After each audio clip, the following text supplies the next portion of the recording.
Hey boos, in this video, I give commentary based on my opinion.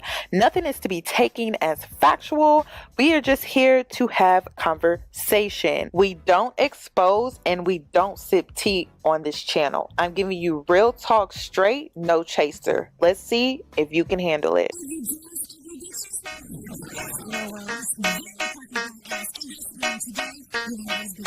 Cause I'm a boss. I haven't done anything for you to be proud of. Of course you have. You are marrying a man who can support you.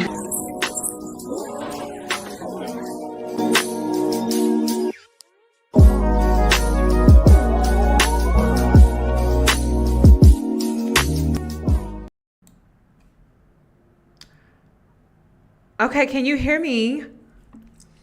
Hello, good afternoon. Happy Monday. Can you believe we are back to back? So finally, I know a lot of y'all have been waiting on this video. I've been putting it off. Honestly, because it took a while for me to get through everything. But then also, I just want to get this over with. But I want to at least finish up so I can give y'all the rundown on what happened. Because I know a lot of y'all are like, what happened? Okay. So there are some parts that I do need to fill you in on. So I do have some timestamps, but I'm not going to make you sit through the whole thing because we don't got time for that. First off, let's start with, where did we leave off? We left off with her kicking out her god baby. Remember? Then we left off with her blocking all his other women on social media. Okay, so if there was a woman that wanted to reach out to her, she wouldn't be able to because she's blocked. Thank you, Panda. Thank you so much for that. Ooh. Yes. Okay, let me know. I do want a crochet hat for sure. Okay, so she blocked the women. So basically, y'all remember, she sat him down and said, hey, if there's anyone that you feel the need to block from my Instagram account, block them, or my Facebook, block them. So she allowed him to take her phone, get access to her social media, and just block any woman out there that potentially could reach out to her. Y'all remember that. Then she ignored his wife's warning. Okay, so his wife sent an email, her mother read it, and then her and her mother got into that big fight, and then she wasn't talking to her mother. So there was that whole thing. And then she added him to her finances, and then she was paying for everything. This man did not have a job. So her business that she had as a grooming service was taking a hit. And she was taking a financial hit as well because she was the only one running her business and he wouldn't even help her with that. So that's where we left off. Now, I have to fill you in on some things because following that, right, we ended in my last live stream, we ended with her finally getting a therapist. This is when things started to change for her. This is when the light bulb started to click. Okay. Thank God she went and got her some serious assistance, like a therapist that could help her navigate this relationship. That was the best thing that she ever did for herself. Okay. If you don't thumbs up the video, if you do it for that, because she went and got her some help. That says a lot compared to most people. So, I thought it was interesting though that her therapist is a man. Like, does she have something against women? It's like, it's nothing but men around her. Men. Even her therapist is a man. And I just think that is weird. Because remember in the last video, I was like, it just doesn't seem like she connects well with women. That's a red flag for me. That's a red flag.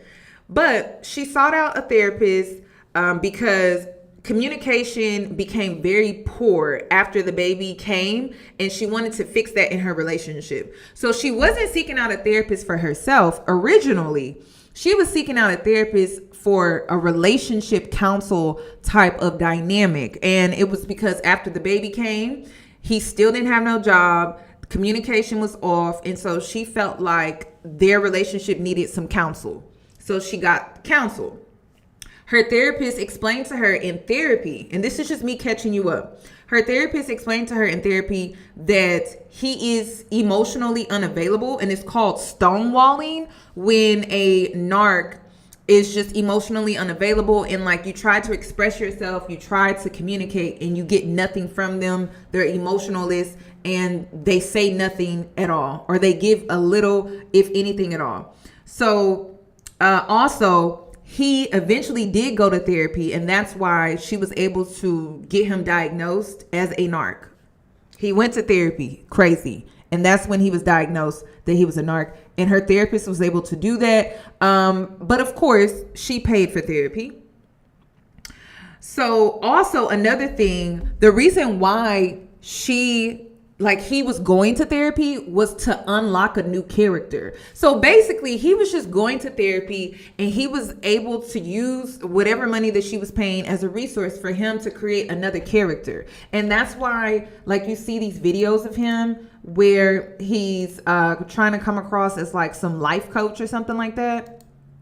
You're never finding yourself. I don't like that either, because you're with yourself 24/7. Where are you lost? You wake up with yourself, you go to sleep with yourself. Right. What you're doing right now is trying to figure out what sparks you, what gets you happy, what gets you excited. So she helped create this character, okay?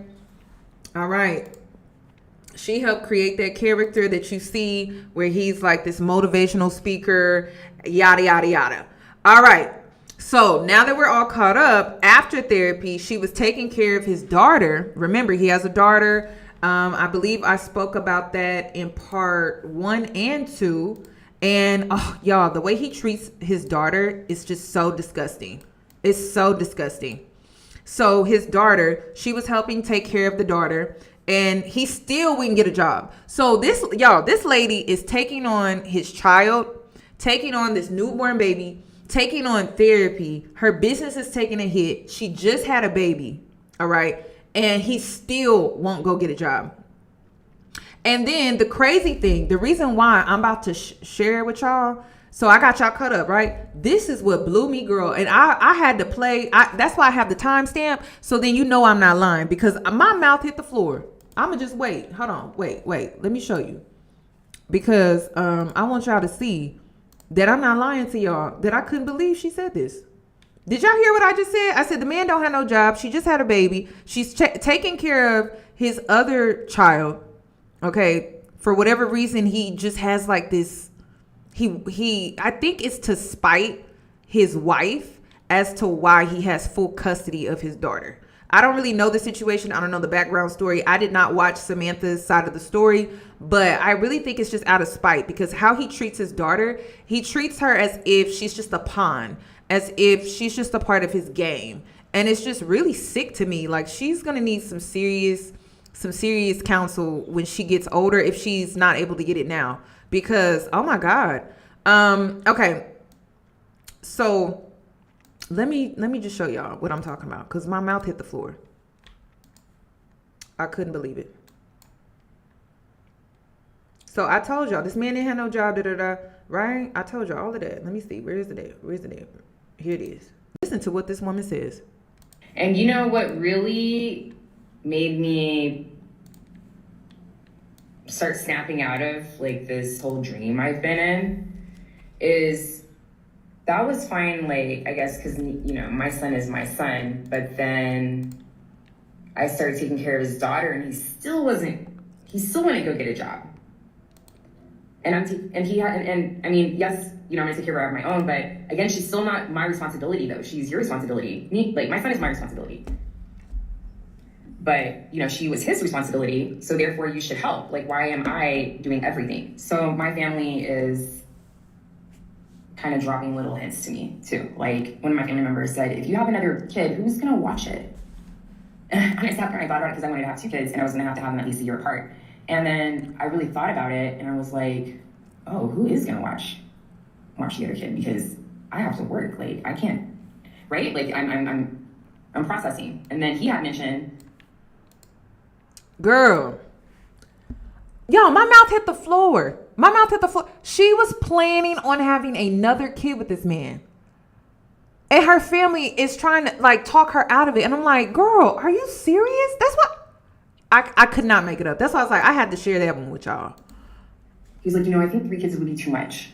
You think? And I was like, but you know, I wanted another one. Like I told you that I wanted to have 2. We'd have to have them a year apart. And then he's telling me that, and I'm just like processing, not saying anything. I'm the type of person that sit on things, have to sit on things, and process it and really think on it. So Byron had told me that he wanted us to move to Georgia. Okay, so then she gets into they wanted to move to Georgia. So they've moved twice. In this time that they have been together, they have moved twice. She paid for everything. Okay, she's paid for everything.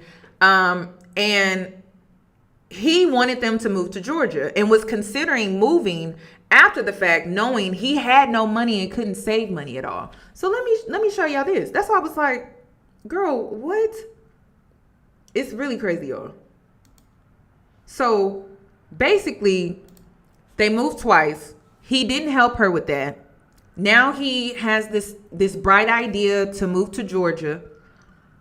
And he don't have no job. But it's just too much going on, y'all, for me. Too much going on for a man not to have no damn job. So listen to this. So I was, no. But I already have my man. So yeah, I can move to Georgia. You know, we could, you know, make something happen. And I love all of those, you guys have so much fun. Like the cycling classes are so much fun. All these little dance things. I'm like, oh, that'd be nice if they had that out here. Most of the stuff out here kind of gets closed down. Well, there's stuff. So I was, no. But I already have my man. So yeah, I can move to Georgia.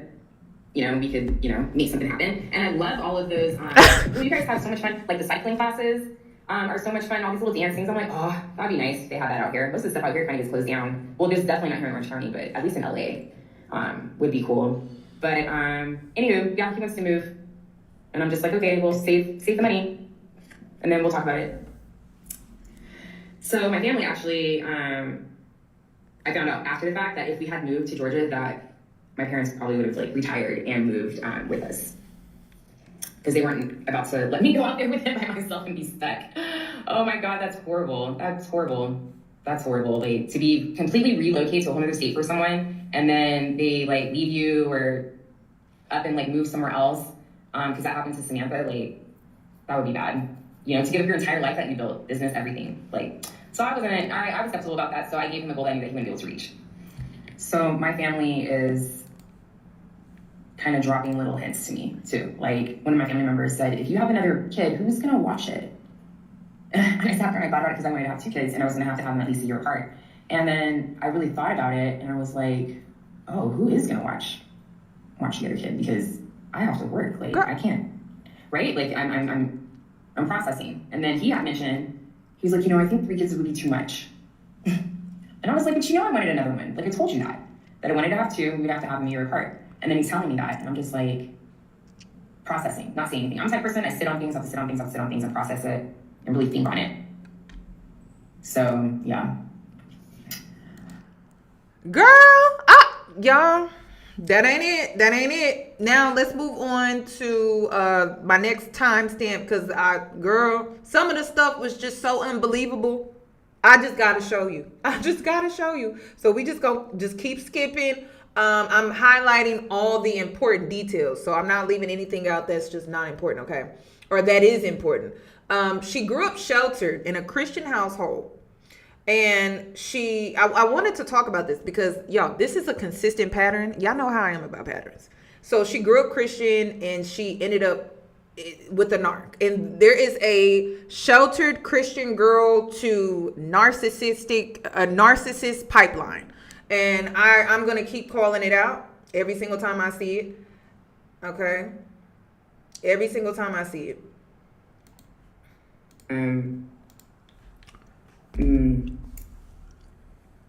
I know that, you guys have to bear with me, but I know that everyone's upbringing is different.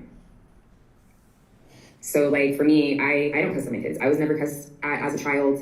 I was raised sheltered in a Christian household. In Oklahoma, I lived, you know, in a predominantly white neighborhood all my life, ever since I was little, you know, like, so I know that people raise their kids differently. And that's just what it is. And that also has to do with, you know, the way that you were raised. So, you know, that comes into play as well. But The problem is with this particular situation that there is, obviously there's a case and it's open, so there's not much that I can speak on. But I will say in this situation, you really have to understand narcissism. And I'm not talking about like narcissistic characteristics, but I'm talking about narcissistic personality disorder and what all comes with that.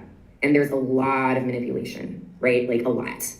And it can, and you have to think about in those situations, especially for someone who's extremely toxic, like a very toxic person with narcissistic personality disorder, and how that affects the children. So it's just very important to be really careful who your kids are around.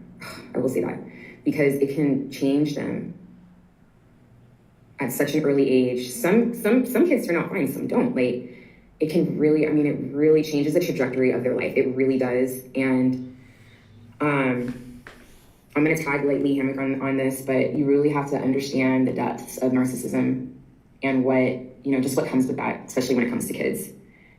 So I'm going to kind of leave it at that. And we're going to continue to the end, but the end is so long. Okay, I made a timeline, y'all. Okay, so after that, y'all, so she talks about growing up in a Christian sheltered home. So she trusts people easily. So the thing that she does is she judges from who she is, and she doesn't judge from who the person is showing them to be. So her discernment is based off of how she is, like how she's considerate, how she's willing to give, how she's willing to also sacrifice.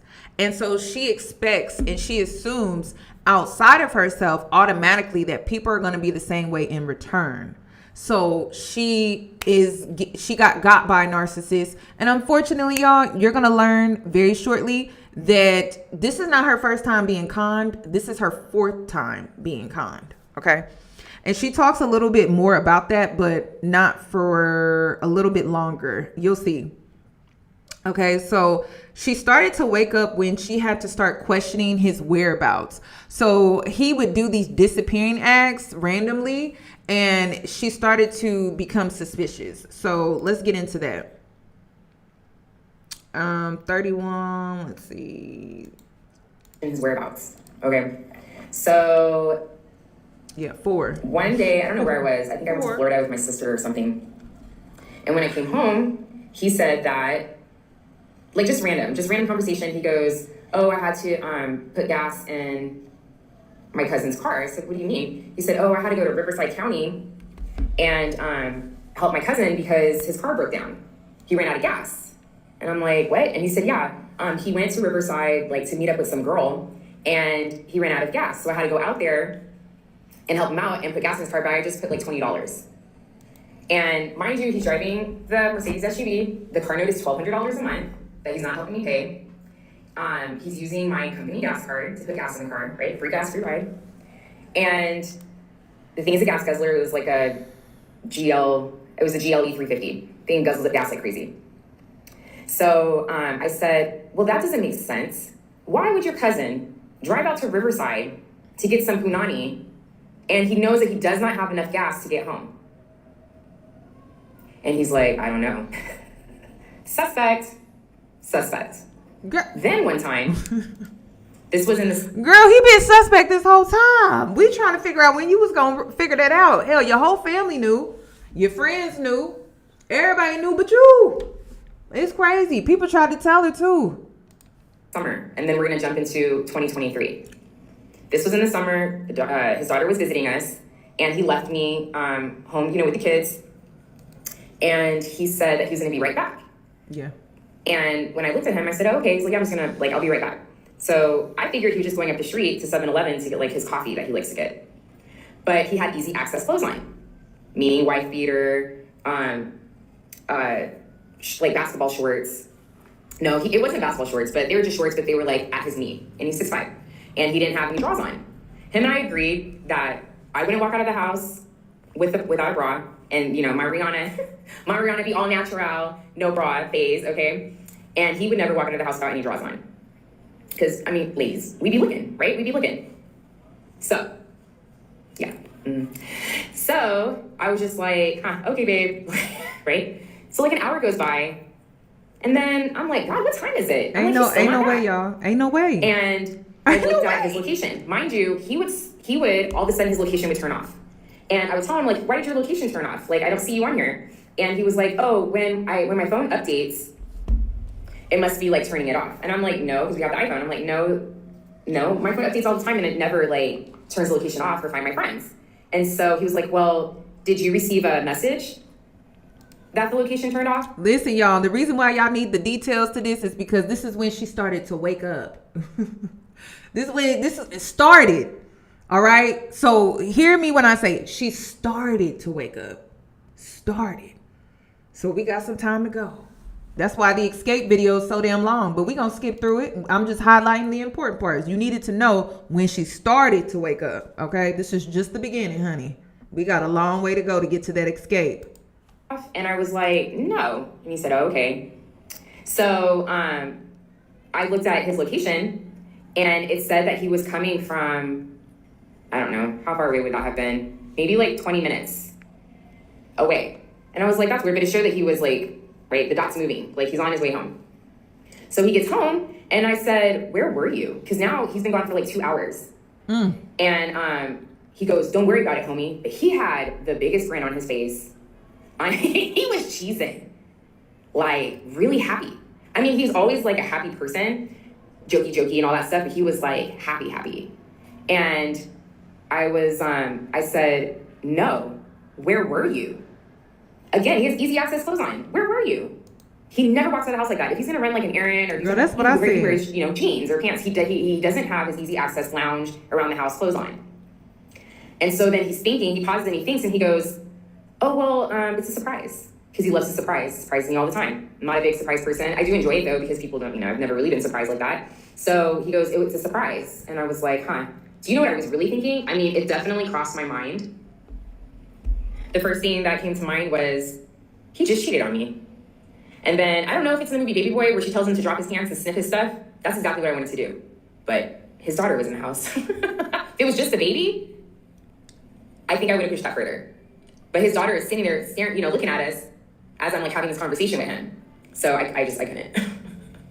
I couldn't. But yeah, I was like, he just cheated on me. That's exactly what my intuition said. He just cheated on me. The gall. In the middle of the day. You literally left me with our kids in the middle of the day to go get some punani. So I just thought to myself, I was like, yeah, okay, we'll see. We'll see what happens as far as the surprise. So yeah, I know. Hold on, let's go. Let's skip on down. So then she's showing this slideshow. I don't know why she likes to do the slideshows. y'all. She's trying to show us like why she fell for him.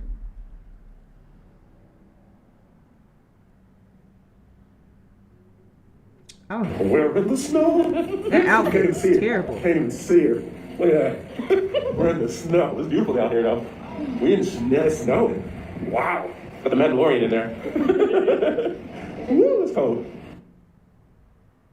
I mean, he's just a tall, light-skinned. I'm sorry. He's just a tall man. Okay, I'm doing a video. I can't just take a picture. It won't capture all of this. Dang, girl. Okay. Someone who can. I'm sorry, y'all, but like, y'all would never see any video footage or photos of the narc that I was with because I deleted that shit. Took it out the clouds. I didn't want no record of that shit ever existing. And if you see any photos out here, girl, that ain't me. I don't know who that is. Cause ain't no way. I would be too embarrassed. I would be too ashamed. Ain't no way. This man, he preyed on me, took me as a lick, got his lick and moved on. I know I'm taking it to the grave, honey. I'm taking it to the grave. Ain't no way. You won't even find it in the clouds. That shit got deleted. Someone to share. Lord, our here. To be loved. Oh, what a feeling. You can't finish that one glass of wine? Finish that one glass of wine. Oh, you gotta take it back? Oh, look at it. This is one glass, guys. This is one glass. Just one. Just one. Come on. Hey.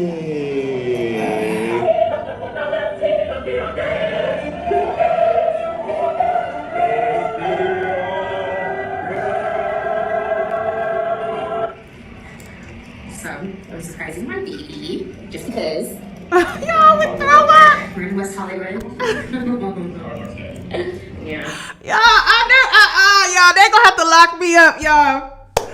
I didn't watch the slide. This is my first time watching the slide, but ain't no y'all. They would have had to burn me at the stake, honey. You wouldn't have got this information out of me. Not a footage too. Ain't no way.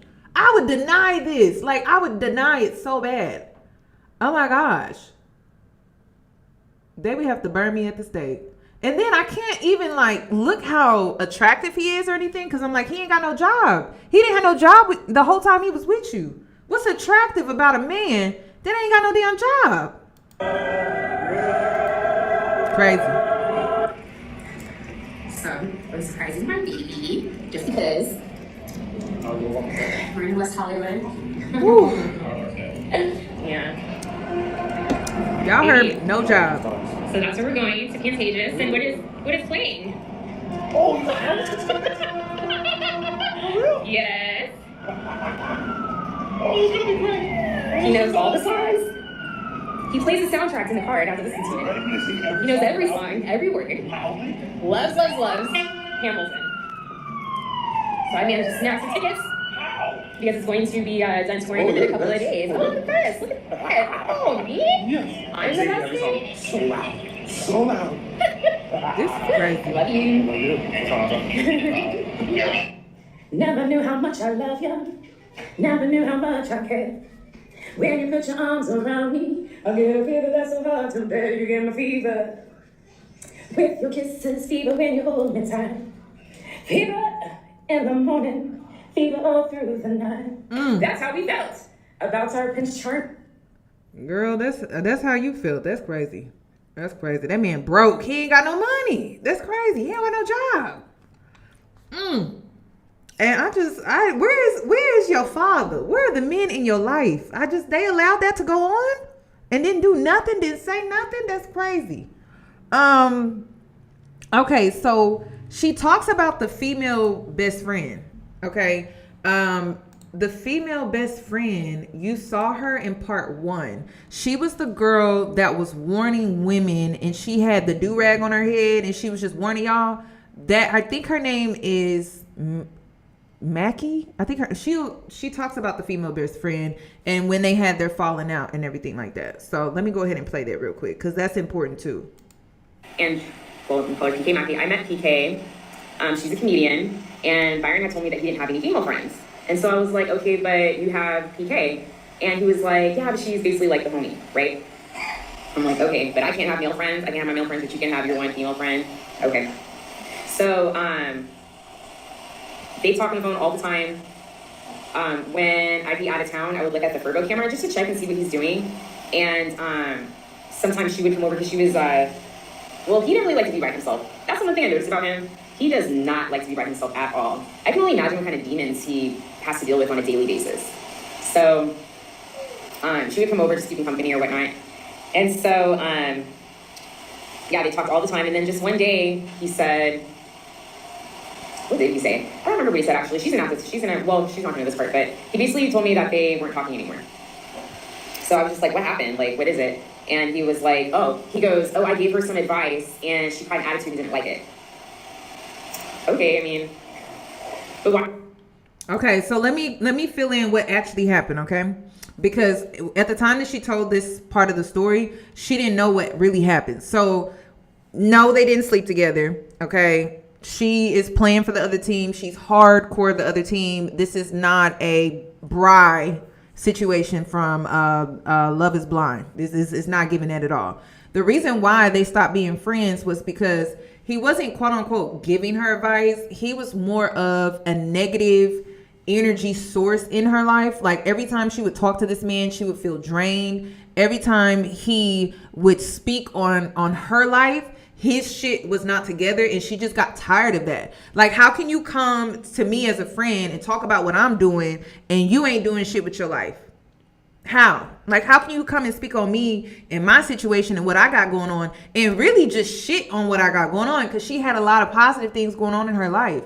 And so she had a conversation with her dad, and her dad just gave her that reassurance to really let that friendship go. And so she just fell back from being friends with him because he was just like this negative person. Any positive things that were happening in her life, he would speak down on them and be negative. And then like he would always complain all the time, and that would drain her energy source.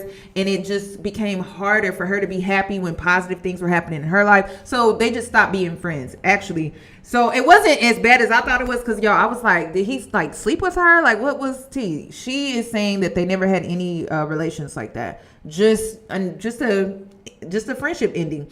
Also, during this time too, she witnessed him be very emotionally neglectful towards the daughter.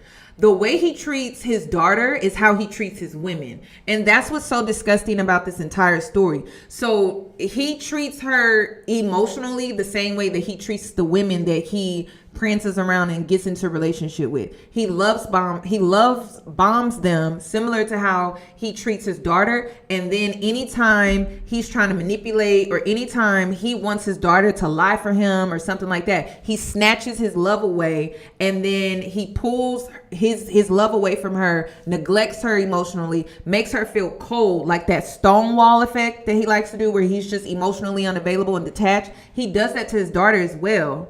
And then like he will come back and love bomb her, manipulate her. And of course, because the daughter is truly wanting his love and his affection, the daughter gives in, allows her dad to manipulate her. I mean, she's a child. She really doesn't know any better, but it happens because she's wanting and she's yearning for that love and affection. And so she just takes on whatever he says, just believes whatever he tells her. And that is why Samantha doesn't have the best relationship with her daughter. But again, I still don't know Samantha's side of the story as to how this man even got full custody of her. Like, I'm trying to understand that. Y'all, I feel so bad for this baby, y'all. I feel so bad for this baby. No child truly deserves to be in a dynamic like this. And then not only that, the neglect and abandonment is very serious in this situation, because she's being introduced to all of these different women, and every time these women leave, she feels that abandonment. So not only is she being neglected by her father, but then she's also being abandoned by these women. It's disgusting, y'all. So I just wanted to fill you in on that. And then, by the way, he paid rent one time during their entire relationship, and I think he only paid half of it. So not the full amount. Like, he only paid rent one time throughout their entire relationship. Okay, now moving on. So they stopped having sex. They stopped having sex after the baby came. And once he cut his hair, she gave in again, and he also started fat shaming her. So let's get into that. So they stopped having sex, and then I don't know, like for whatever reason, she wasn't feeling it, he wasn't feeling it. She was tired all the time. That's part of the reason. She was tired all the time because she was working, paying all the bills, taking care of the kids. She was tired. She wasn't turned on. She wasn't getting moist in between the legs, y'all. She was tired. She didn't want to have to go to bed with a wet booty and then have to clean that up too. That's a lot. So they weren't having sex, and then he got this haircut, and she just lost it and gave in. So let's get into that. Intimacy in like a month or something. I'd be like, oh, we haven't? And he's like, no. So I'm like, well, that's okay. Like, let's, tonight. And then he would be up super late on the computer, and I'm sorry, y'all. So he paid. So wait, he paid once.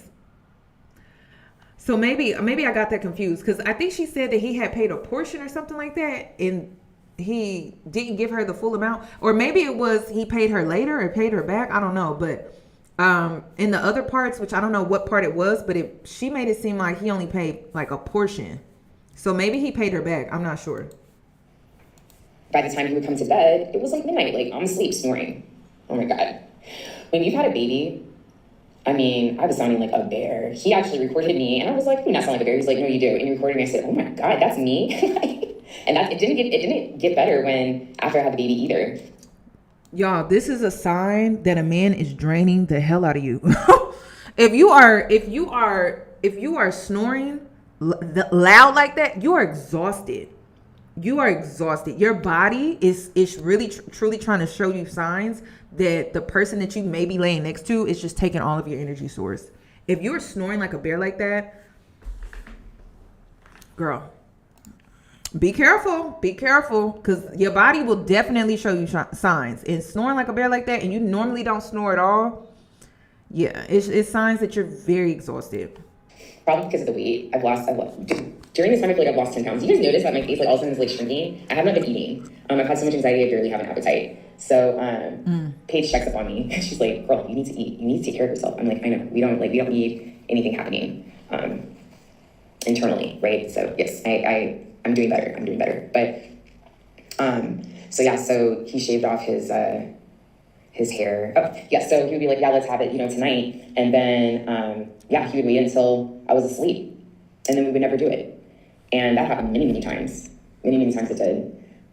So I'll post a picture of what he has. All these different looks. When he shaves all his hair off, he looks like kind of Puerto Rican-ish. So he's very versatile with his looks. So at this time, also, we may have to get rid of my dog because he started being food aggressive, and it was weird. And I was like, Blue has never been this bad, but we have a baby, and at this time the baby's crawling. So I mean, we can't leave him alone. But Blue loved the baby. I think I have a picture of that too, of Neo on top of him. I'll have to cover his face, but Blue loved the baby, and it broke my heart. Okay, so I'm just gonna skip past this part. So she is alleging that he abused her dog. He refused to feed him because he didn't want to pick up poop. So she ended up giving the dog away. All right, so let me skip on to this part. I think it's right here. This is where she starts to confront him about stealing her money. So she had money set aside, I believe, like emergency cash, and she noticed that there was money missing. So I'm gonna let her tell it. So I found out that my stack of $1,000 bills that I had rolled up is now only $185. He made sure that he put the $100 bill on the outside. So I come out and at the bedroom, and I asked him, I said, "Hey, babe, can you come here, please?" And then close the door. His daughter is on the couch watching TV, and I go, "What happened to my money?" And he's like, "What are you talking about?" I said, "This was $1,000, 10 $101 bills, and now it's only $185. Where did it go?" He was like, "I don't know." And I said, "But you're the only person that knows where this is. You're the only person that knows about it." And he goes, "I didn't take it. Why would you think I would take from the family?" I said, "Because no one else knows about it. No one else knows where it's at." And then, mind you, I practiced several scripts with him, okay, because he's an actor. So he turns his head and he goes, "What? You think I made change and brought it and put it back?" And I go, "Yes, that's exactly what you did." And then he goes, "My bills are paid. My credit cards are paid. I wouldn't need the money." And I'm just looking at him because we all know his bills ain't paid. His credit cards aren't paid because I'm paying everything. And I just said, "Why can't you say you borrowed it?" I'm still trying to give him an out, to take some accountability and be honest. And he just looks at me. He's like, "I didn't take the money. Babe, you probably misplaced it. You have mommy brain. You probably moved it." I leave the room. I'm pacing. My heart's racing. My mind is going. And I'm like, oh my God, something's so wrong. Because this dude literally stole my money. And I'm confronting him about it, and he's lying. He can't even say that he borrowed it. So that happened June 17th, 2023, literally the day before Father's Day. I go into the baby's playroom, and I send him this message. "You have a serious problem, and you're in complete denial about it. You're spitting in my face, and if you want this family to stay together, this shit needs to be fixed immediately. Make an appointment with the therapist. You need to be in therapy to figure out how to get out of this pattern. I'm supposed to be your life partner, and you take me for granted. You expect me to do everything, and it's not appreciated. Your actions speak volumes, and it's bleeping scary. Make your appointments, do the work on yourself, and if you care about creating the family you want, if our family doesn't motivate you, then do it for yourself." And this was his response. "I don't expect anything from you, actually, But all of this is noted. I'm not going to get mad. I'm not going to yell. I'm not even going to be mean about it. I hear everything you're saying. Everything is in all caps. I've reached out to the therapist for the military stuff. I'll see him next week. Have a good day. And then I text back, okay, great. As I get the kids ready to go to Target to get him Father's Day gift. Yes, I was still gonna honor him for Father's Day. Yeah, because for the kids. So we go to Target, and I'm just panicky, and his daughter can tell. Kids are so in tuned. They're so in tuned. And she goes, Camilla, are you okay? I'm like, no, I'm fine. And she goes, why are you rushing? And I told her, I said, no, everything's fine, but we do need to get home. Because I'm sitting here thinking oh my God, what if I really did move it? What if I just accused him and he didn't take the money, right? So I'm I need to go home and I need to find it. Y'all, narcs really do this though. Narcs do, okay? Narcs will have you question if the sky is blue. You can clearly see the sky is blue. But when you're dealing with a narc, you're gonna start questioning is the sky blue? Is it not blue? I mean, it looks blue. It looks blue, but the narc is gonna tell you that it's not blue, it's purple. It's violet. That's what narcs do. So it's believable. This part is very believable to me, y'all. This is very real, because when you truly are in a narcissistic abuse relationship, they will have you second guess yourself in the smallest way. You put something somewhere and it went missing, but because they're so good at lying and they're very convincing, and they will look you dead in the eye and have you so sold. It's really crazy. So no, it's believable. And then mix that in with mommy brain. Yeah. That's a lot. That's a lot. That's a lot. That's a lot. That's a lot. That's a lot. But my thing is, so much has happened. So much went on.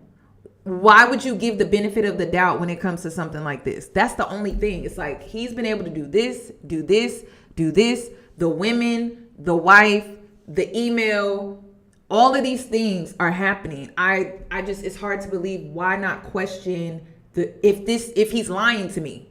That's my only thing, because at this point, there's so many red flags. There's so many red flags. If anything, this is just another red flag. So we get home.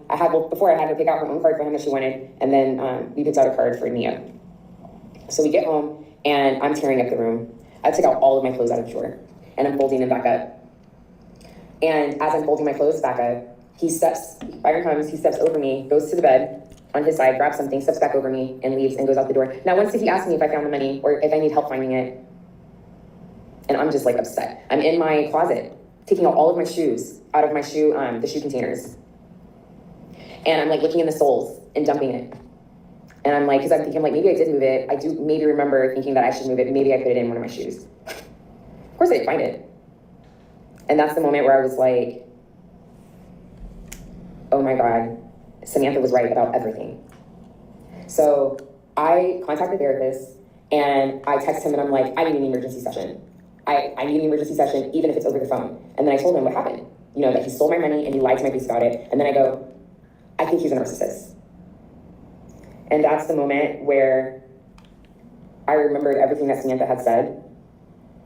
And that's what's important too, because even though we may warn somebody about whatever, and they may not listen, but the fact that you warn them, it's there. It's there. In the back of their head, it's there. So when things start to come up, what you talked about will start to come out and we'll start to remember. So even though it doesn't happen right then and there, it will happen eventually. Warning someone, no matter whether to take your 2 cents or not, is totally you need to do it, because it can save them. Because I would have had no idea what I was dealing with. No idea if she had messaged me. I would have been so confused. So that's the moment when I realized that everything that Samantha said was right. Other way. Okay. That's pretty cool. Oh, that's Happy Father's Day to those times. that's pretty cool.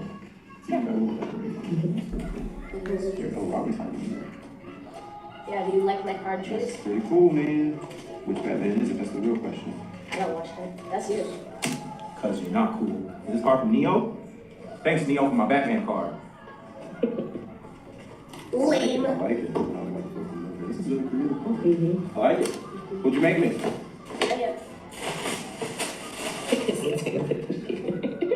ruined it.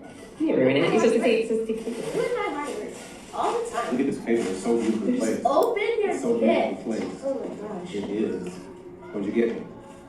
Oh, this is cool. Look, this is a sword. Oh, really? Yeah, this is cool. Wow. Yeah, he's gonna wear it today. So Crazy. I like this. This is cool. Can you show the camera what you got? Yeah. Oh, Black Boy Joy, Peanuts. What was his name again? You only like peanuts. What was his name again? Same Oh, thing. no. I don't know. Armstrong. Armstrong. There we go. What is this? Swim trunks. Yeah, that needs swim trunks. Because your DC ones are so. Marble ones? DC. Marble? It's DC. Listen. She did this for his daughter, y'all. She did this for his daughter. I don't think she did this for herself. I think she did this for her daughter.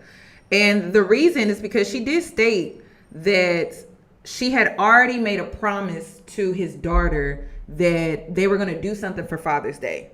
So she already told the daughter. So I can understand that that girl has gone through so much. I probably would have did the same thing. I'm just being honest with y'all. I probably would have did the same thing because I feel like this girl has been let down enough. Just me knowing more about the child involved. So I probably would have did the same thing too. So she celebrated Father's Day because of his daughter, and she had already made plans and she had already told her. Okay. And I feel like that's fair. I mean, when kids are involved at that point, there's just no limits at that point. So I would have celebrated too. I would have celebrated too. Hell, I'm already invested. I would celebrate too. Father's Day 20.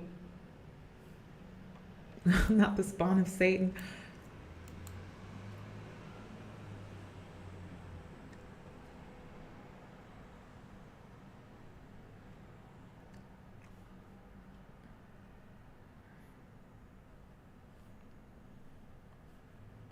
Okay, so this was a commercial that he was in.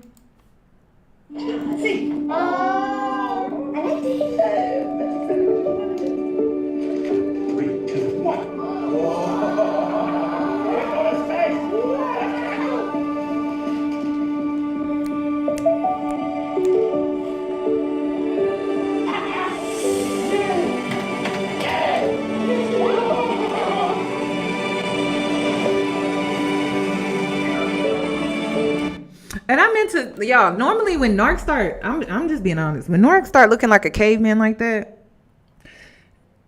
they have taken all of your energy and they don't generate energy on their own. So he's already in this stage where he probably is about to leave. Now, if you leave the narc before the narc decides to discard you, but first they devalue you first. So like they'll go around and talk shit about you to their family, their friends, and things like that. And it's truly because they can't get any more energy from you. Like they have really taken everything out of you. So even their appearance starts to take a decline. And then when they get with like somebody new, you'll see their appearance go back up. It's the weirdest thing. Y'all, it's the weirdest thing. They are truly energy vampires, and because they don't know how to generate this on their own, they look for people to give them energy. So that's why he was looking like that. And comparing her snoring like that and then him looking like that, there's just no energy left. Like honestly, there's just no energy left. So he's gonna start looking like that. But I'm sure when he got with the new woman, he took on a different appearance. And that's another thing. They tend to change their appearance depending on like what woman they're with. Like their appearance tends to change a lot. Like they go through a lot of physical changes. It's the weirdest thing ever. So when I say like new character unlocked, like I really do mean that. They have a lot of different characters. They look so different compared to each woman that they tend to deal with. Like their whole face looks different. It's the weirdest thing ever, y'all. It's weird.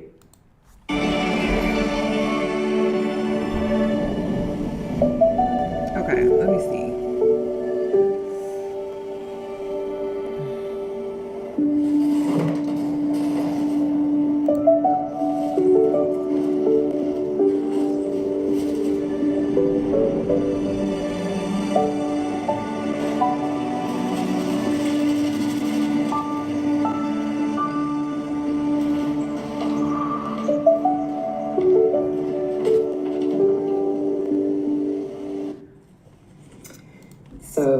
Okay, so the reason why I wanted to show y'all that was because his daughter was able to see that commercial, and basically seeing your father play a father in a commercial, and like I think that would be very triggering to me, especially if you're feeling neglect from your father and then you're seeing him in a commercial play the perfect father. Like, that would irritate me. So I wanted to show y'all that because later you'll see. You'll understand. So she later reaches out to her mom. So around this time, she starts to reach out to her mom, and it's almost like she's really starting to come out of it. And she told her mother that she was right and that she wanted to help her out of this relationship, or she wanted help out of her relationship. So she called her mom on the phone and told her, hey, I want out of this relationship. You were right. And so that's when they became back on speaking terms again. And then also he was diagnosed by a therapist that he is a narcissist. He ended up on the rating scale. She didn't really disclose what that was or what that looked like. But the therapist was able to diagnose him without him knowing because he was attending therapy on a regular basis. Also, she reached out to the ex-female best friend. This is when she started to speak to the women that had came to her, but she was kind of like ignoring or playing to the side. So she reached out to the ex-female best friend, and she never spoke on why they stopped being friends. So she kind of skipped around a lot in this part, but I think it was because she ended up doing a live stream with her, which I watched part of that as well. And then also her background, she was sheltered. So let's get into that. Because this is when she talks about how she was conned 4 times total. And this also included Byron as well. Okay. I'm trying to say, like, I don't overanalyze people. I'm just like, oh, that's just how that person is, and they're just comfortable, like, in their body. Okay, people have asked about, why was I paying for her therapy when she should have insurance? And the answer to that question is he never got insurance for her. Oh, wait. I skipped too far. To figure it out. I'm sorry, y'all. Wait.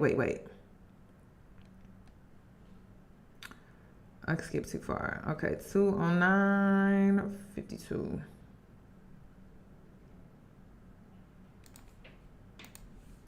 So, a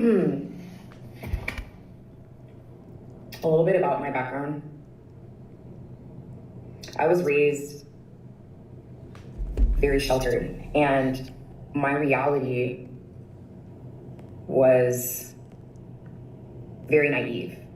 And when people would do things to me, I would like give them second chances and not really stand up for myself. And so we moved from Oklahoma because it was like racist. Like one time a little boy told me that his dad told him that the bricks on his house don't like black people. Or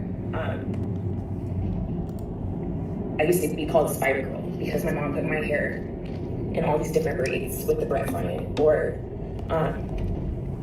I was told, oh, Camille, like your booty jiggles when you run. And then all the kids would like make fun of me. When I was younger, because again, like I went predominantly white schools. So we moved to California, and that was the first time I ever seen an Asian person, a Hispanic person. Like I was raised around white, blacks, and Native Americans.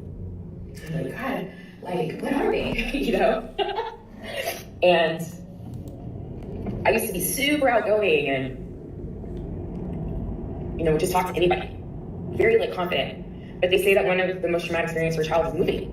And we moved to California when I was 11. And when I tell you that the people here are mean, especially the kids, compared to like Oklahoma, where I was raised in private Christian schools all my life, very, very mean.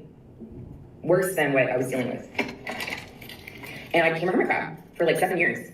I didn't come out of my shell until I was 11. I didn't start coming out of my shell until I was like 18.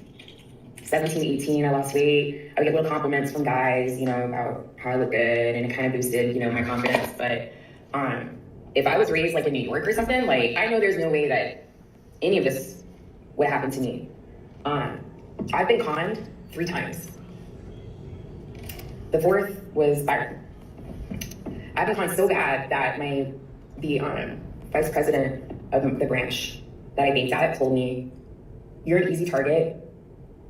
They just know. They pick you out in a crowd of like freaking 1,000 people. And if you're going to do anything, just do it on your own, because you are going to get taken advantage of. And I just chose to live like in this bubble because I didn't have like hardly any friends. No one to like, I'm the oldest, like I didn't have anyone to school me on anything. I literally had to figure everything out on my own.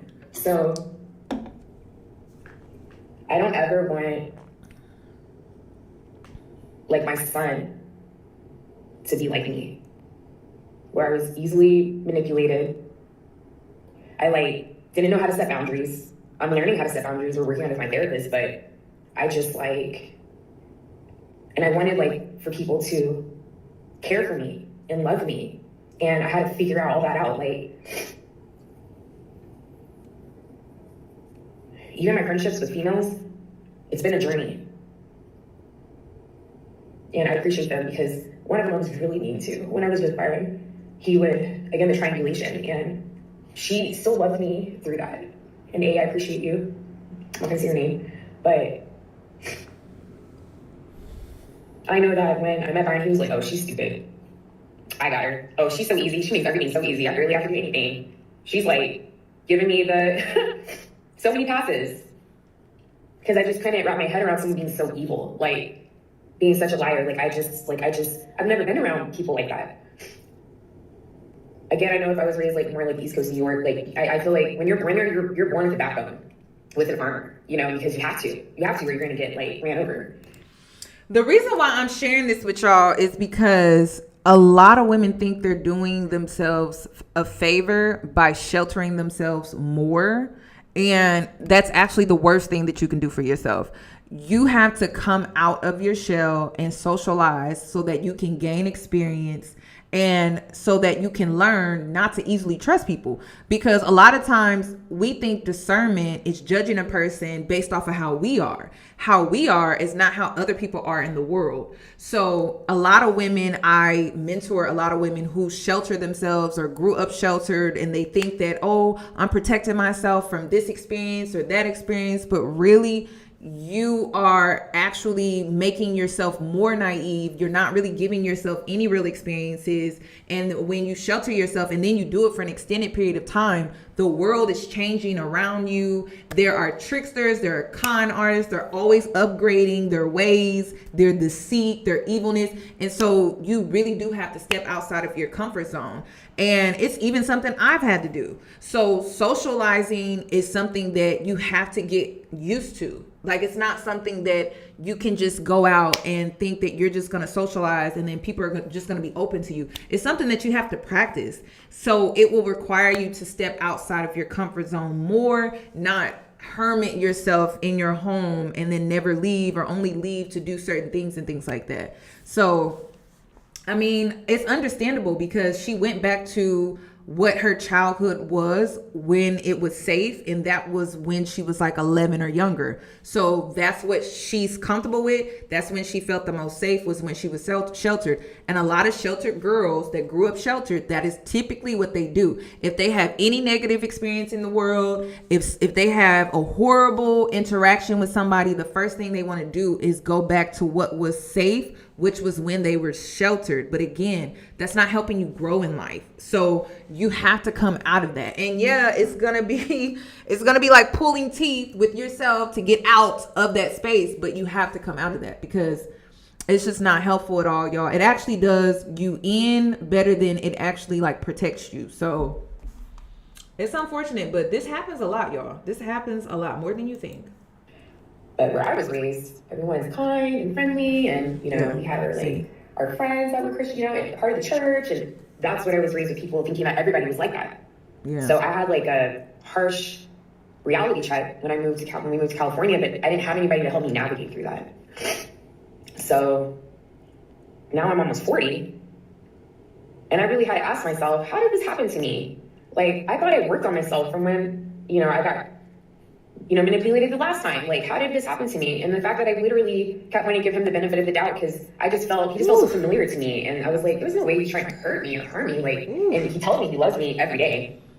Girl, that benefit of the doubt, girl. That benefit of the doubt gonna do you in worse. That benefit of the doubt. It's horrible. What I want to say too, because I used to be that type of person too, where I would give people the benefit of the doubt, y'all. Question why you feel the need to do that.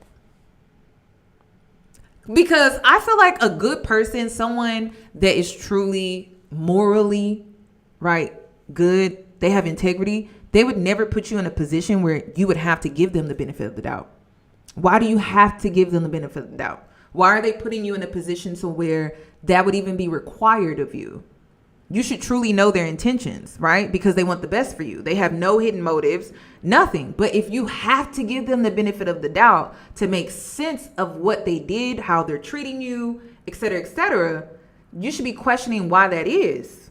Why do you feel the need to do that? So that's just something I learned. Like if I feel like I got to start giving you the benefit of the doubt to be okay with how you're treating me, how you're talking to me, how you're choosing to show up in my life, then I'm not doing something right. Something ain't right with that.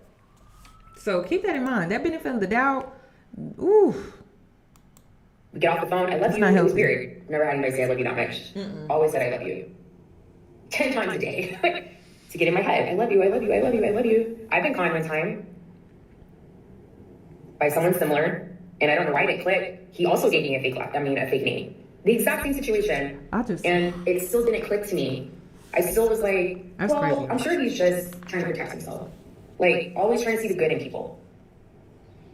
And so my journey going forward is knowing that majority of the world is not good, but there are people that are. And prayerfully, with my light shining, that I will attract that. And maybe I was meant to go through all of this so that I can.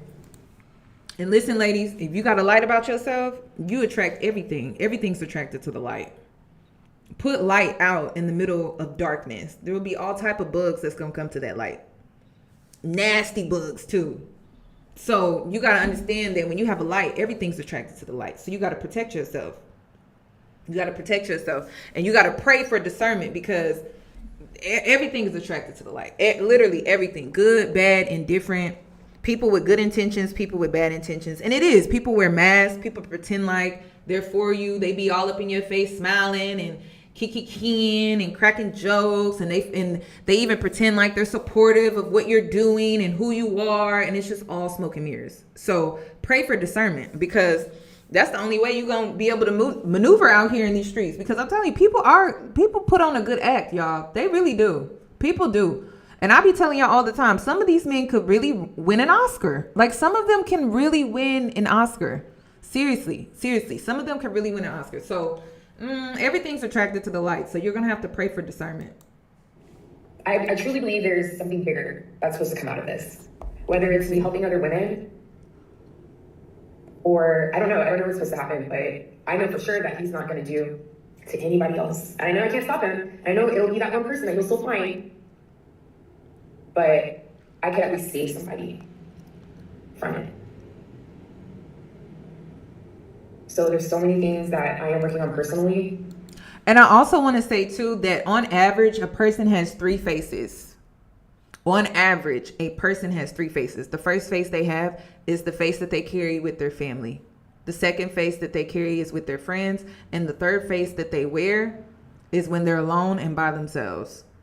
Okay. And typically that face, no one gets to see. So you don't really know a person until you know a person. Don't ever think you truly know a person. You don't really know a person until you really know a person, because on average, a person has 3 faces. But I never wanted anybody to change me in how I am, because I know the way that I am, I'm perfect for whoever like my person is. And that's how I'm able to touch other people, because that is like I get to be able to touch other people, and people open up to me easily. And they know that I'm genuine and I don't have ill intentions. And so that's why I attract beards. I'm sorry, not beards, but I've used this beard before a few times. And because I'm just like, people are people. Like, I don't dig into, or I don't overanalyze, like, if someone is, I don't want to say the wrong words, but you guys kind of know what I'm trying to say. Like, I don't overanalyze people. I'm just like, oh, that's just how that person is, and they're just comfortable, like, in their body.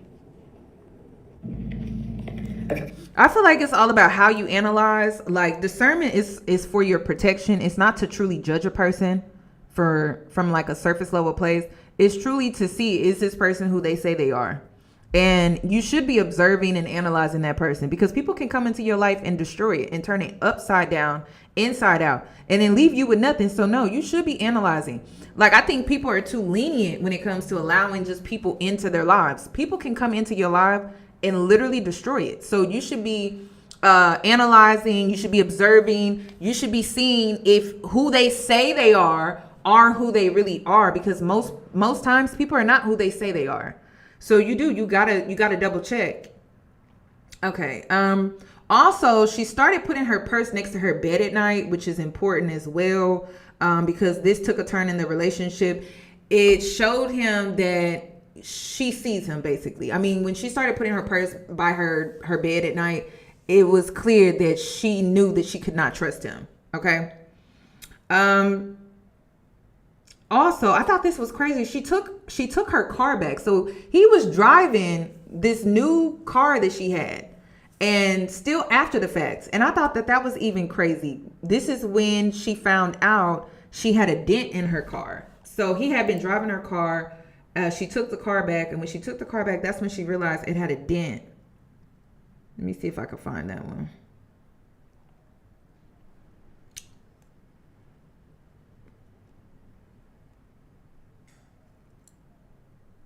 Wait, am I? Okay, wait, right here. Keys to the Benz. And he goes, keys to the Benz. How am I get it? And he goes, okay, let's do it. going on, I took the keys to the Benz. Oh, he was livid. He was so mad that I took the keys to the Benz. And he goes, if I wanted somebody in the Fiat. And I said, I'm sure you could, but you're not going to do to me what you did to Paige, driving around, doing God knows what in my car. Mm-hmm. So I took that out. I'm like, if you can have a Fiat, that's the car you can drive, but you're not driving my Benz. Nope. And I was really pissed too, because that's crazy. Out of nowhere, there was this long dent on the passenger side. Extremely long dent. And when I saw it, so I'm really anal about my vehicles. Very anal about it. So when I saw it, I was like, oh my God, what happened? Like, how did this get here? And he goes, what? I said, this big dent on the side of the passenger door. And he goes, oh, I don't know, maybe someone just opened it up when they were parked next to us. I said, no, you don't just open up your car door, and if you accidentally hit the other car, it doesn't leave a long dent in the door. It's like 2 panels length. And he was like, oh, I don't know. So every time I'd see that dent, I'd get so pissed. And I'm sitting here trying to figure out how the dent got there. And I'm like, it looks like someone did it on purpose. Like, it looks like someone dented the car door on purpose. And one time I had mentioned a dent again, maybe only like a month later. And he goes, what dent? What are you talking about? And this is towards the end where I'm starting to catch on. And I realized at that very moment that he knew exactly how the dent got there. Yeah, I just want to say this. From one sheltered girl to the next, we weren't taught game. We were taught Bible scriptures. Seriously, we were taught sermons. We were taught how to recite our speeches on Easter Sunday. Girl, what are we talking about? And that's why I be telling the girls, get the hell out of the church. Okay? You need to go out, have a night out, so you can get some real game, because you're not going to get it with them Bible scriptures. You're not going to get it in that sermon. Well, you may get a little bit from the sermon if the pastor keeps it real. Okay? The pastor got to keep it real though. But we weren't taught no damn game. We were taught not to play games. That's what we were taught. We were taught not to play with people like that. We were taught not to deceive people like that. So no, there's no game to create. Like, there was no game given to us. So we had to pick up that shit later in life. Honestly. And that's what I'm saying. Don't delay your process by keeping yourself sheltered even after the age of 18, because it only makes it worse. It only makes it worse. You got to go out. You got to live your life. You got to experience things a little bit to understand how the world works. Because how the world works and how you grew up are 2 totally different worlds. And then you're emerging yourself into the real world because you're stepping outside of your parents' house, right? And you're going into the real world. Girl, that's a totally new world you're about to take on. And most people don't know Bible scriptures. Hell, most people don't even go to church. So there was no game. And then No one is truly giving us that either, though. Who was gonna give it the game? That's why I'm like, listen. And this is also why I tell mothers who are raising girls, please let them date when they're in your home, so then you can help her navigate that experience, because it's an experience. And she needs to learn and grow in that area. When y'all be out here isolating y'all kids from dances, you don't let them kind of have a little freedom and hang out with their friends. You're keeping them undeveloped when it comes to how to socialize with other people, how to create informed relationships with other people, how to network. And then you're doing it at a very crucial time in their lives where you could actually help them navigate those experiences. You wait until they turn 18 and then you can't tell them nothing. You can't tell them nothing. And then because you kept them so sheltered and you also put on this front that certain things don't go on. So when bad things go on, like a sin, right? They're not going to come to you and talk to you. They're going to keep it from you. They're going to hide it because it's bad, right? But it was a real life experience and situation. But they're not going to come to you about it. So listen, y'all gonna have to let these kids experience things while you still have access to them in a way of guidance, okay? Seriously, do not shelter them like that. You're only hurting them and you're keeping them undeveloped. That's it. In social skills, intimate relationships, like teaching your child how to have emotional intelligence while they're navigating a intimate or romantic connection, like that's part of their development. You got to teach them through that as well. I was so upset. The car has 360 camera. How in the world did you dent the door? That makes no sense. That sounds intentional to me. Okay, Atlanta. I had a therapy session before we were supposed to go. So she takes this trip to Atlanta.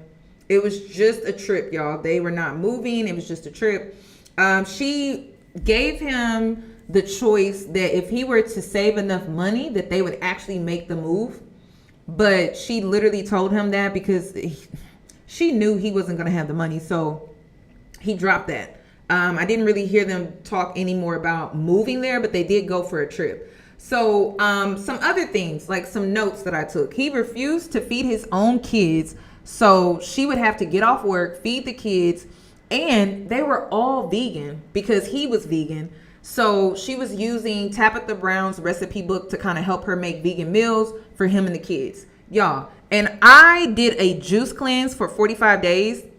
Cooking vegan is not like let me just get in the kitchen and just make some things up. I mean, you can if it's like, I guess raw, like you're eating raw vegetables and fruit. But I don't think that he wanted no raw vegetables and fruit. If she had to pull out Tabitha Brown's cookbook, she was cooking. So listen, cooking vegan meals, that's a full-time job. Seriously. That's the prep and everything. That's a lot. So let's not downplay that. That's a lot of work. She also spoke to his mother about how he refused to get a job. His mother wasn't any real help at all. She gives me enabler vibes. I'm not gonna lie. She does give me like she's the type of mother that knows her son ain't shit, but I don't know. I don't know. It's just their relationship is very weird to me. But she said that he doesn't like. Oh. And this is when so the mother, when they had this conversation, right? It's a rule. She can't talk to his women. So his mother was telling Millie that, hey, he doesn't like me talking to you or talking to his women or to the women. So any children he's had and the women that come with those children, she's not allowed to communicate with them at all. And that's just crazy to me. And she follows that rule. That's why I say that gives me an enabler vibes to me. And this was told to her at a family gathering. So they were at a little family gathering and she talked to his mother for a short period of time, I'm assuming. And and she was talking about how he won't get a job. And then the mom was like, I'm not allowed to talk to y'all, basically. I'm not allowed to talk to you, basically. So also she took him and his daughter on a trip to Hawaii. So she took him on another trip to Hawaii. He was supposed to pay for an excursion. It was like $350 because that's what he wanted to do, and she refused to pay for it, and he ended up calling his mom. Yeah, I can't make it up. That's why I'm like, Mama, you give enabler to the 100th degree, okay? Enabler. So his mom ended up paying for it, and I don't even think she knew that she was paying for it. Anyway, the way it was explained. Also, this was the worst thing, y'all, and I've had this happen to me as well, where when they devalue you, and really the devaluing is when they feel like they can't use you anymore because the mask is off, you see them for who they really are, and they can't really take advantage of you anymore. So what they do is they're afraid that you're gonna leave them before they can leave you. And so they go around to their friends, their family, and they just do this whole smear campaign that you're this awful person, you cheated, you stepped out. Basically, everything that they was doing in the relationship, they put it on your reputation when it comes to they people, they family, and everybody that they hang around with. So you're the villain, and you don't even know. You walking around, you hanging out with the family and friends, you think everything cool. The whole time, there's this whole other side pocket conversation going on about you. You don't even know. Like, y'all, it's crazy. It's crazy. So because they're afraid that you're going to leave them before they're able to leave you, they'll just go around talking shit about you behind your back. So let's go to that part, because this happens so much, y'all. Or they try to get ahead of you. Like maybe they are afraid that you're going to start talking about what's going on in the relationship. They try to get ahead of everything. So they start to talk shit about you. I also found out that when we had gotten back from Hawaii, and maybe like 2 or 3 weeks after that, I found out that he was telling people that I'm cheating on him. That's crazy. And I was like, when I found out, I was like, what? And this is called the devaluing stage, like all the stages of narcissism, which I will speak about later, but I think this part is the devaluing phase, where he devalues you to people that, like your friends or your family or his people. That way he looks like a good person when he leaves. And so anyone that knows me, I'm like, again, I've never cheated on anybody like ever in my life. It's not in my character. It's not something I would like ever do. And when I found that out, I was like, oh, okay. I see now. Fully. Okay, I get it. I see where he's going. So that just made me like, yeah, I'm getting out of here. I need to get my ducks in a row.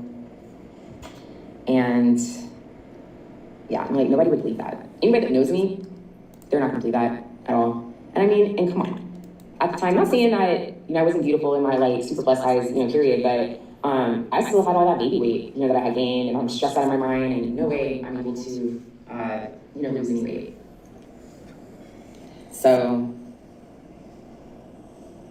I'm not saying that anybody wouldn't date me, but you guys know what I'm saying. I don't feel good about myself. I'm stressed. I'm like in survival mode now, like cheating on you. Nobody would believe that at all. I'm like, probably the next thing he's telling people is that my son's gonna eat his. I do have a question. Has anybody else dated a narc? Have y'all ever cheated on them?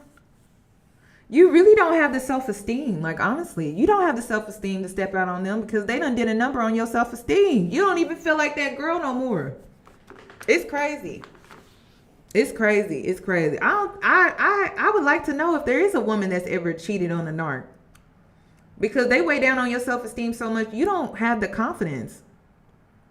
Seriously, you don't even have the confidence to put yourself out there for real. Like, it takes you disconnecting from them and being away from them and really like coming back. Like, you have to come back into your own energy before you even feel good about yourself. So yeah, I just want to know, has anybody ever done that? I'm not gonna judge you, girl, if you do, but I'm just saying, I have never heard anyone actually say, yeah, I cheated on the narc back. I cheated back on the narc.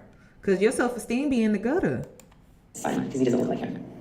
Just like he said with his other daughter that's not his daughter because she doesn't look like him. So I already know what his narrative is. It doesn't change. You can figure him out. He's very predictable. It's been the same MO. He just changes the story just a tad bit, but the same MO. Very predictable. So, okay, let's go ahead and get to the escape. Or hold on, let me see.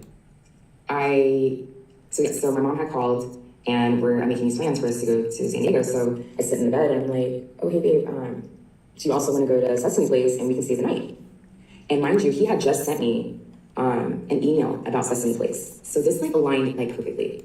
So she's getting into how she was about to escape, y'all. Okay, so this is just the beginning, and this is how it all started. And this is when things started to get interesting, because I was like, yes, this is what we all been waiting on, y'all. It went perfectly. And he was like, yeah, I said, yeah, we can see that and get a hotel. And he was like, okay. And I told him that Neo would stay with my parents because he's just a baby. Like, that place is not for kids. S-SLVE place isn't. See, yes, S-SLVE place isn't. So he said yes, he agreed to that. And again, we're still not talking hardly at all. And now we're looking for apartments. So we're looking at all these apartments, and I'm making sure, I'm like, okay, if he gets an apartment, I know what his income is. He's not making anything extra. He's not going to make anything extra. His speaking stuff takes forever to build on. So if he just went and got a job, which all of a sudden now he has a job at AT&T. So if he goes and gets a job, then he would easily be able to support them and, you know, be able to have food in the house. And I found stuff that, yeah, that he would be able to afford. Things some places I would not live in. And so we ended up on this one apartment that was down the street from where we were living at. And across the street from my church. And that's the one that we decided upon. So we went to get the baby's passport because I'm doing my research, like what all do I need? Like what all does he have to be involved with when it comes to like my son? And I wouldn't be able to get a passport. I love to travel. I haven't been able to travel out of the country with, you know, because he doesn't have a passport, he can't get one.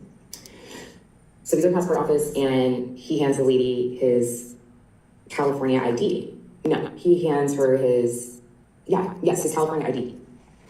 And then, because he almost like he was gonna pull out his driver's license, but then he pulled out the ID. And I was like, didn't you get your license back? I don't know if I told you guys the story of him getting pulled over and I had to go get the car. I don't think so. I have to tell you that story. But it took away his driver's license. And I thought he had gotten it back because I had driven down to the DMV for him to get his paper because I was like, I need to be able to take the kids to school. Like, you need to go to the DMV and get your driver's license back. Pay whatever bill it was that you need to pay.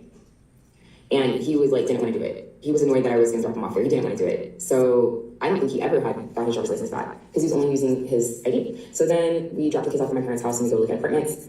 And he was using his ID again when we had to do the tours. And I was like, so that's when I asked him, I said, did you get your license back? And he was like, stuttering. And I was like, oh God, he's been driving all this time. It's probably been like a year now. No, it hasn't. It's been maybe like 4 or 5 months without a license. And so we decided on that place because it was doable. It was like $2,800 a month with like their little, what's it called? Like they had a special for Wi-Fi. So it was like $2,800 a month. I'm like, okay, this is doable for him. He just gets a job. I mean, he makes $2,100. He gets a job. Like, he can do it. This can work. I went down to the office of the apartment that we were at, and I asked her for, I'm like, what do I need to do to get out of this lease? And I break down just crying. And I told her what happened, and she explained the process to me, and I was like, I just need you guys to like play along, and I need you to tell him that if we decide not to get that apartment, that we can get the money back, that we can still get our apartment back. And she was like, actually, that is true, so like I don't have to. I said, okay, perfect. So, because he said he wasn't going to sign it unless he knew that we could, you know, still be able to stay in the same apartment if the other apartment falls through. And we would only be able to get, or to still maintain that apartment if no one rented it out. And we had one of the biggest locked apartments that they had there that had actual like stairs. It didn't have like, because they had some with the spiral staircase, ours had just regular stairs. So it was a very sought after apartment. It was 1,600 square feet. We never to fit all of this, like, because I would have liked to rent another house, but like forget it. Out here you're having to compete with like 300 people. So I found that message I wanted to share with you guys about when he told me to get a loan so we could pay our bills. I'm really seeing that's crazy. the effects of, especially after I've, you know, am understanding like NPD and like what they do and triangulation. And someone commented when they start saying things about you to friends and family, it's called a smear campaign. So that's what it is, the smear campaign. Thank you for that, for whoever commented. And I'm just worried about his daughter because anytime he didn't like spending time with her, he wouldn't like acknowledge her when she says, I love you, he wouldn't say it back.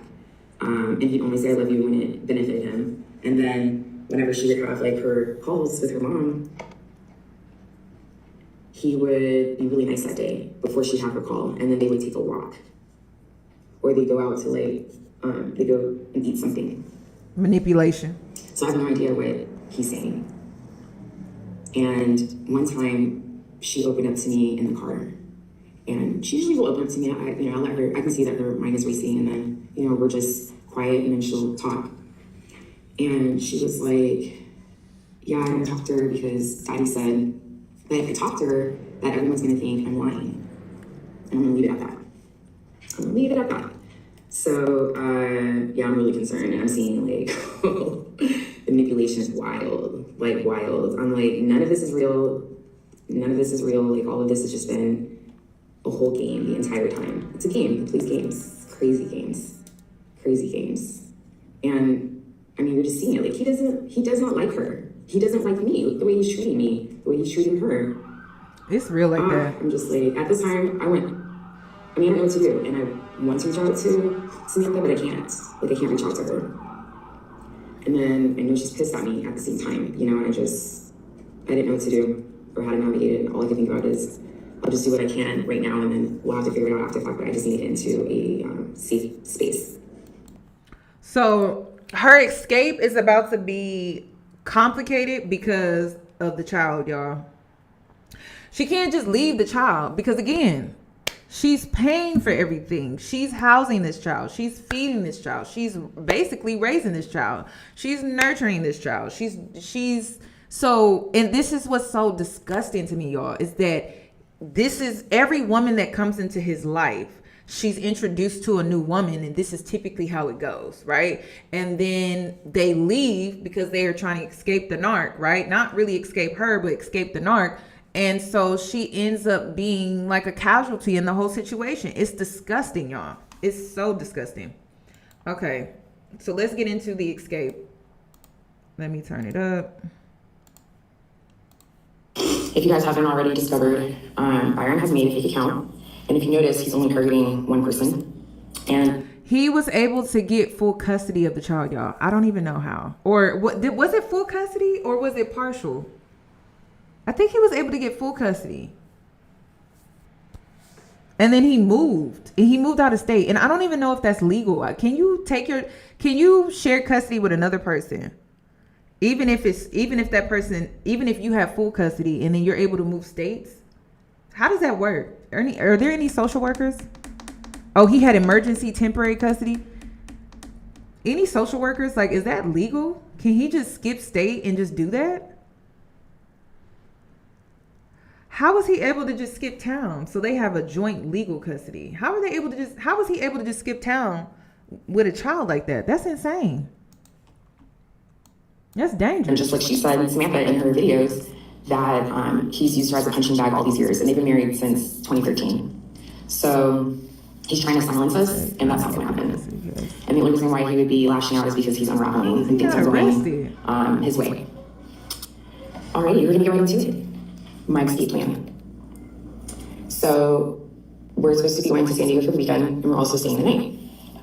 At this time, we also had already started packing up the house. So we agreed that we were going to pack up the house, and his daughter's packing up her things. I packed up majority of my stuff, especially the things that I absolutely wanted, and I labeled them a certain way. Let my family know. I didn't tape all the boxes up. Some of them I left open. Just so he wouldn't get too suspicious, because again, like, he's been moving like this for a long time, so he knows what it looks like when someone's about to make an exit, because he does it himself. So my sister was going to stay at our house to watch Baloo, and it worked out perfectly. We're going to turn off the internet at some point, so that way he doesn't know what we're doing, because you can still see what's happening in the house with the Furbo dog camera. We drive down to Diego, and he actually had ended up bringing his computer and the iPad that he bought on my account. This man bought a $2,000 iPad on my Verizon account out of nowhere. Like, he was talking about, girl, she better than me, girl. Like, okay, well, money for that, like, he's moving iPad, but he was like, this is the one I wanted, blah, blah, blah. And I just was like, oh, okay. And the next thing you know, he bought it on my Verizon account. He also had picked out the most expensive phone you could possibly get, the one that had the most storage space, the Plus. Wild. So I thought that was odd. I'm like, why would he be taking his computer and his iPad? because he knew what was happening. He knew what was up. He's like, he's making sure that nobody can see what he's been up to. I just want to say that narcs are intuitive, y'all. Narcs are intuitive. Narcs are intuitive as hell. They be knowing stuff. Narcs are very intuitive. They just use their gifts for the wrong things. Like, honestly, I don't know what iPad costs $2K. That's crazy. That's crazy. I've never heard of that either. At this time, of course, he already changed all his passwords, so I could have hired like someone to hack into it, but I didn't do that. So we're in San Diego, and it's just nerve-wracking. We're all, me, him, and his daughter, in a hotel with just 2 beds. And again, he's like removed. He has an attitude. He's distant. And one night he ended up going to the gym, and because the gym at the hotel was closed, they had to go to this like MMA gym across the street. So he gets back and he goes, yeah, that was just a great workout. I'm like, well, he's like, that was a great workout, and we were boxing, and I took him out. And I said, you took him out? He was like, I took him out. He's like, I put him in a chokehold, and he was laid on the floor. Mind you, he's panicky. So all of the things that he's saying are getting even more crazier. So he's like, I took him out, and I laid him out on the floor. And I'm like, Byron, you can't do that. You cannot lay someone out on the floor at an MMA gym. What are you talking about? He was like, you forget who I am. You forget who I am. And mind you, his daughter was sitting on the bed too, right? They be so delusional. Well, who are you? And he said, I'm a trained killer. And his daughter and I we looked at each other. And all I could think was, oh my God, thank the Lord, I am literally about to be done with this guy in a couple of days. Like, oh wow, okay. So we ended up going to Carlsbad. I feel like maybe stop day, but we went to Carlsbad because his daughter was going to be starting school that next week. And I wanted to make sure that I got her the things that she needed. So I made sure I had gotten enough of her hair products. Because now I taught her and she learned how to do her own hair. And then I wanted to make sure that I got her a new pair of shoes for school. And now she's going to be like wearing uniforms. But I wasn't about to do, I was able to actually get her some uniforms that were used. So she also is supposed to be getting, she needs her back. Y'all, this happened in 2000, and this happened in the middle of the pandemic. There was a lot of pandemic relationships. I keep warning y'all about them pandemic relationships because there was phase 1, the pandemic, and now there's going to be phase 2, the recession. And I said, y'all better be careful out here in these streets. Y'all thinking, oh, it's a revolution. Oh, it's the end of the world. Y'all was thinking the same way in the middle of that pandemic, and y'all was doing things out of character. So just because the world coming to an end, that don't mean you start doing things out of character. I'm telling you, do not do it. Do not do it. Phase 1, the pandemic. There were so many different pandemic relationships. If you need to go see what those relationships were and what they were like, go. There's a whole collection on TikTok. A whole collection. You can start with Risa Tisa. So just like women, and it's like, even though if you notice, men are doing it now. Like they're talking about marriage and shit on social media. They talking about settling down with one woman. Girl, it's because of the recession. Them pockets is slim. Okay, these jobs are not hiring. Be careful out here in these streets because I remember during that time, Kevin Samuels, he died today, by the way. Can you believe that? Today was the day that he died.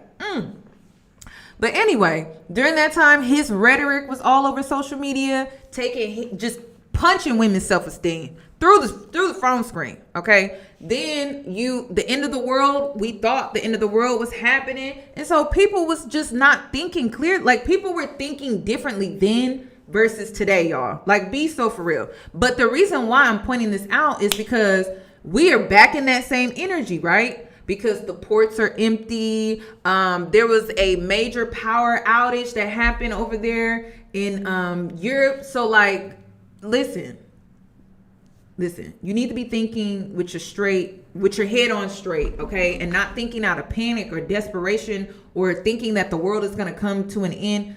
Don't think like that. Because that's how a lot of these women got caught up, was because of the pandemic relationship. Hell, I got caught up. A pandemic relationship. Do not get caught up. I keep warning you, do not get caught up, okay? Everything just gonna have to burn down, and I'm gonna just have to stand 10 toes strong, because I'm not doing a pandemic relationship. I hope you don't do a recession relationship. That's all I'm gonna say. Be careful. And I'm not saying you can't meet someone. I'm saying pray for discernment. If you meet somebody, go to God. If you meet somebody and you thinking, oh, this is the one, go to God. If you thinking and like, oh my God, like, but he's just so charming, go to God. Okay, then take him around some other men. Seriously, because they can fake it with us. They can charm us, right? But they can't charm a man how they charm a woman. So take him around some men too and see how he interact with men that care about you and value you and respect you. Take him around the men and see how he interact, and then have the men report back to you on what they think. Because, girl, just don't play with your life. That's all. Her vaccinations, and the school had been telling him that she needed to get it, and I told him he needs to take her to go get her vaccinations. I can't remember which one it is, but there's some vaccination that she's supposed to have in junior high before she could go to school. But I'm not about to pay for that either. Like, and he didn't get health insurance for her. So we are at these, I think we ended up going to, so he had told me that Sesame Place was inside of SeaWorld because he had passed with SeaWorld. So it wasn't. So we went to SeaWorld first, realized Sesame Place wasn't there. I'm like, well, we need to go there first because it's hot. Like, our way we're not cold. So we ended up having to drive an extra 30 minutes because I believe Sesame Place is in Chula. So we ended up having to drive an extra 30 minutes to Sesame Place. And the whole time he was talking about BBLs. Well, not the whole time, but he made a couple of comments talking about what's up with all these BBLs. So this man is obsessed. When I say obsessed, I mean he talks about booty all the time. Like, all the time. He's always talking about butts, and he's always talking about BBLs. He'll be like, babe, look at hers, look at hers. So he brings me into it. And, you know, I have a donk, so I'm not thinking anything of the fact that he has this obsession with butts, because I'm just thinking like, oh, he like curvy, you know, women with booties. I mean, I don't know. And so he would always talk about BBLs. Hell no. And I didn't find it disrespectful because he would bring me into it, realizing that the whole time he was basically, I mean, it didn't really register that the whole time he's looking at other people's behinds. That's all he's doing, looking at behinds. So I ignored the comment, I didn't say anything, because he'll try to bait you. One time he tried to bait me, actually several times, into saying that this friend that he has, that the baby, you know, wasn't cute. And I was like, but he is cute. Like, why would you say that? And he would try to be like, well, he's not right. Like, he's not right. Like, he would try to do that. And I thought that was just weird. Like, this person that you've known all this time, why would you be talking about bad about his kids, you know? But he tried to bait you into it. I'm not going to say anything bad. But there was nothing to say. It's a baby. The baby is cute. Like, why would you say something bad about it? So, this is crazy. His daughter's having fun, having a good time, but of course I'm like nervous. And I'm checking with my family, you know, making sure that they're doing everything they're supposed to be doing, because again, I think we're all nervous. He didn't like the fact that he couldn't see what was happening in the house, and I'm like, I don't know, maybe the internet went out, you know, because they had disconnected it. And so he had called my sister, and he called my spoof number. Because she ended up calling me, and she was like, Byron just called me on a spoof number. And was asking her, like, is everything okay? Like, the internet is down. And so she was like, I just told him I know I wasn't at the house, and then I checked back later. And so then, but actually, before she had told me that, he asked me, he was like, oh, is she at the house? And I'm like, And so she's like, yeah, no, I told him I wasn't at the house, and that I'd be back later. So it ended up whining. But he could tell because I'd be off spacing out and deep buttons. Like, what's wrong? And I'm like, nothing. He knew. He was like, because he kept making these comments about suspicious activity, and basically that he can tell that something's happening. So we ended up, after Sesame Place, we went back to SeaWorld, because we were at SeaWorld first, so we could feed the sea lions, which was my favorite part. And then we went to Sesame Place and we went back to SeaWorld, because I need to make sure that we get back late enough, right, to give my family enough time to move out all of my things, me and baby's things. And everything in the house is mine. Literally, I bought everything. He just had a couple of pans that he bought, he had a desk that he bought, and like his chair, like the stuff in the office is his. But other than that, literally every single thing is mine. And let me backtrack, as we're like packing up the things, boxes, he's supposed to be taking down the bed, because I have this big bed that I got from Living Spaces, and I've had it for I don't even know how many years, way before I met him, and it's a really nice bed. And so he actually broke the bed by pulling the pieces apart. Like, he literally pulled the wood apart, and he ended up bruising his thumb. And he was like, yeah, the bed broke. And when he had called and told me that, I was like, what? How could the bed break? He's like, I told you we were moving a couple of times that bed was going to get out. I'm like, no, the bed was not going to get out. It's a really nice bed. Even when we moved into that new apartment. I don't know if he was cheating in her bed or if he really broke the bed on purpose so that he could get a new bed. I don't know. It could have been a combination of both, to be honest. I don't know. I don't know. But I thought that was weird. I was like, he did what? He just broke the bed one day and that was it?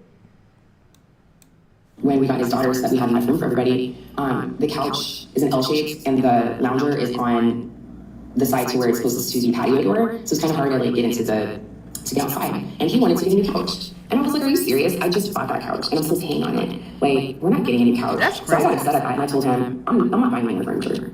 If you want furniture, you're gonna have to buy it, but I'm not buying my furniture. He just wants to throw things away. He literally like doesn't care about anything because he knows it's not gonna last. And he disrespects your things. Like one time he pulled out, when we were moving from my duplex that I was living in, he yanked out pictures from, because it was a beach thing and he didn't like it. So he literally yanked out photos from frames. And that was my first time he disrespects your chains, you know? And so I would get on him about that because I'm very anal about my things. Like I work hard to have nice things. Like don't, like you need to be respectful. Because when I have something, I keep it for a very long time. I like to keep things in, you know, in good shape. So we're at SeaWorld, and after that we end up going out to dinner. And let me see, he's still vegan at the time, and his daughter's not feeling that well. And so I think I got her something. Yes, she wasn't feeling that well for a couple of days, so I ended up getting her some medicine. And we really got BJ's in San Diego on our way back. And yeah, she's very patient. I squeezed her hand. She didn't eat her food, but I squeezed her hand to I loved her. And she was like, I love you too, because he was sitting, it was like him, me, and then her, she was sitting next to me, because we were like on these bar stools outside like the fire pit. And we're really spaced out.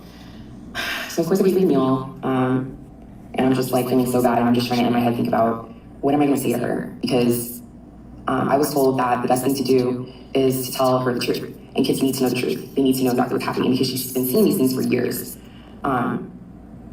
And that way it could help her at least like process, because it's gonna be traumatic, because here yet is another woman eating. It's pretty normal. So his daughter and I get in the car, and he always has to pee before he goes anywhere, before he leaves the house, before, you know, we hit the road. And he ended up going back into the restaurant to use the bathroom. And I was thinking like, oh my God, I could just like take off right now. Like I literally could just leave him stranded in San Diego and take off. Like this is what I would do. That's what I would have did. The advice was that if I wanted to stay alive, not to do that. From several people, they told me that. They're like, no, don't leave him here. Like if you want to send him off, that's gonna send him off. Leave him there. Just bring him back. I'm like, oh my God, okay. I don't want to bring him back because I don't have time to leave. Girl, the video is at 1.5. Y'all want me to go up? Let me know. You know, I'm not going to go into the apartment because there's nothing in there. But my parents have the baby, so I don't have to. That way I can be like, oh my God, we got, you know, the baby. So we're driving home, and at this time, my family had already texted me. They texted me like at 8 that they were done. And I'm like, okay, cool. They already had taken Baloo, and he was staying at my uncle's house because I also have to rehome Baloo. And I've been trying, but my uncle agreed that he would keep him for me. So his daughter was like, Daddy, what song would you think of Camille? And he said, Poison. He said poison. And again, he's making these little snarky remarks. Backing up, when we were leaving SeaWorld, his daughter had made a comment about a family that happened to be white, and she was making fun of them. And so I was like, don't do that. And she's like, why? Daddy does it. I said, yeah, and it's not okay. I'm like, you do know that you're half white, right? Like, you are half white, you're half black. Yes, you're considered a black woman. Crazy. That is a part of you, and your mom's white. Like, you shouldn't be making fun of white people. Crazy. Crazy. You know, he's teaching her self-hate. That's what he's teaching her. Don't have her be making fun of other people, and he wants her to be against her mom. During that trip? There was another trip that we took to San Diego with the kids. It was during her spring break. I made sure that we like went places, you know, while she was on spring break, and we did a lot of family stuff. I love doing family outings. And he basically had called her smart and stupid in the same sentence. She was so upset. Like, I just keep thinking about all these things that he had been doing to her this entire time, and how that's stressful. That's stressful. Like, you just want your dad's love. That's all she wants, is her dad's love. He had barely been around. After he up and left Colorado, like, he had barely been around. I'm gonna only see her a couple times a year. Anytime that he saw her, anytime he flew down to Colorado, it was someone else paying for his flight. Like, Paige pays for his flight to fly down there to see his daughter. I paid for his flights to go down there and see her. He's like, I'm gonna surprise her. Y'all, the girl is half black, okay? So she may pass as a black woman, though. We don't know. We don't even know what the girl looks like. But she's half white, she's half black, she's biracial. And depending on what she can pass for, that is what she's going to be called. So I'm going to trust Millie and just go with what she's saying. She's saying that the girl is a black woman. So that means she must look more black than she do white. Okay. So to talk down, though, on your white side is insane, because, yeah, that creates self-hatred. And then he's doing, it's just so manipulative, honestly, because he's doing it because he doesn't like her mom. So basically, I think this may be why he treats her the way that he treats her, or she could internalize it that way. Like, oh, the reason why my dad treats me the way that he does is because I'm half white, and it's because of my mom, and he doesn't like my mom. You know, like, that's just awful. So no, she told her the right thing. That's awful. And so he videotaped it. Anytime that he's done like spend time with her and he's videotaped it, that's like the only time that he would like saw her maybe that year. That's crazy. Love bombing his daughter as well. Someone else had to make a comment saying he's doing the same thing to her. I'm like, yes, that is what he does. He deprives her, and she's craving it of like love and affection from her dad, and then he gives it to her when it's convenient for him. And so that's how he, I think, has kept her. That's how he's kept her. What's the word I'm looking for? That's how he's kept her deceived, and being able to play with her mind and warping the reality, constantly warping her reality. She doesn't know what's real. To the point where the things that she has said that don't add up, she probably believes, and that's sad. So we get to the apartment at time. Mind you, it's been 2 hours, and my family's watching me because they can see me on my friends, so they can tell like where we're at.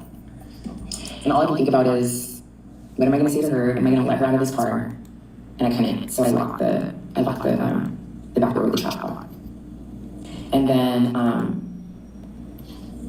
I needed the iPad because I'm not about to keep the iPad. I'm not going to keep paying for that because this is, again, it was a $2,000 iPad. So he gets out of the car and stretches, and then he goes, "Babe, pop the trunk." Now I could have taken the iPad when we were accessing the place, but then I was worried. I'm like, what if he pulls it out and then he realizes it's not there? So I was like, I'll just have to wait till the end because I just don't want anything to happen with my plans, because that would be obviously super suspicious. So he goes, "Babe, pop the trunk." So his daughter's trying to get out of the car, and I'm like waiting for him to close the door. So he closes the door to the car, and I peel off and leave him back there on the corner. And I also wrote a letter that I left for him because I'm like, I don't want her in the house when he reads the letter that I left, which I will read to you guys. And I don't want her to walk in to the house with it empty like that. Like, I need to tell her what's happening. So I peel off. He's looking like, where are you going? And then she goes, "Camille, I think Daddy wanted you to open up the trunk like you left him." So then I'm like, I tell his daughter, I say, "I'm leaving Daddy," and I'm crying at this point. And she's like, "What?" I'm like, "I'm leaving Daddy, and I'm so sorry. I'm so sorry that I have to leave him." I'm like, I can't stand to be around him. Like, this isn't working. He's not who I thought he was. He's been cheating on me the whole time. I can't stay. Like, I have to go. And I went around just around the corner of the apartment complex and parked and sat and just talked with her so we could just discuss. And she was like, "Oh my God, I can't believe this is happening." And she's rocking in the back. And she's like, "I can't believe this is happening." And I'm like, "I know, I'm so sorry. I'm so sorry. Like, I don't know, like, I just can't stay." She's like, "I don't want you to leave." And I'm like, "I know, but I can't stay though. I'm so sorry, like, I can't stay." And she's like, "Can I come with you?" I'm like, "No, you can't, because I would totally take you, but I can't because you're not legally mine. So it would be considered kidnapping. Like, I can't do that. Like, you're gonna have to stay with him." And she just, started crying, and I'm like, "I need you to tell me, like, all these things that you're saying, like, they're just not adding up." But y'all, I gotta be honest with y'all. I think she did the right thing because you don't know what this man has been telling her. So the only way to be, you have to be honest.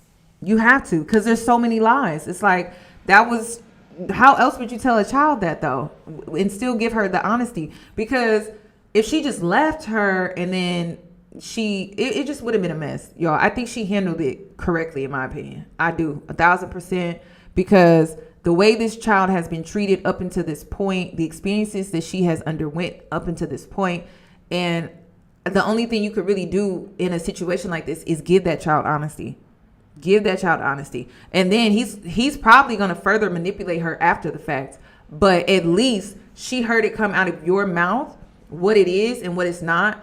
And then whatever happens after that, like, that just has to happen. So, and then she's going to have to process everything later. But this was going to be traumatic no matter what. But I felt like the way Millie handled it, she handled it in the best way that she could, considering the situation. And unfortunately, like, she's a casualty in this situation. Like, it's awful. That's why this is so awful, y'all. And so I think she did the right thing, peeling off, leaving him there on the corner, having a private conversation with her, protecting her from being able to go back to the apartment and see how empty it is. I mean, that's awful. And then Yeah, you'll see. I don't want to give away too much, but I felt like she did the right thing for sure. They're just not adding up. Like, are they true? And she was like, yeah. But I know all the things that she said aren't. I don't know what conversations that he's had to where he's had her telling like these gnarly stories that just like don't add up. And because then I was like, I'm gonna call her mom, I'm gonna call Samantha. Like that's who she needs to go. That's what needs to happen. Like I need to call her mom so that her mom knows what's happening. And like where she needs to go like live with her grandmother maybe. Because I'm thinking like, how is he gonna support her? He has no money. He has absolutely no money. But in my case, so I'm like, maybe you could stay with your non-mom. And she was like, can you call her? Can you call my non-mom? So I call his mom. And I'm like, I left Byron. And she was like, what? I'm like, yeah, I left him. And she goes, I knew something was wrong. I knew something was wrong in Hawaii. I said, yeah, he's telling people that I'm cheating on him. I'm like, I have never cheated. I would never cheat on him. And she goes, I know, he told me that a month ago. So I think when he was unplugging the baby monitor and having all these conversations, and then he was going outside and pacing and having conversations, he's doing a smear campaign and telling people that I'm cheating on him.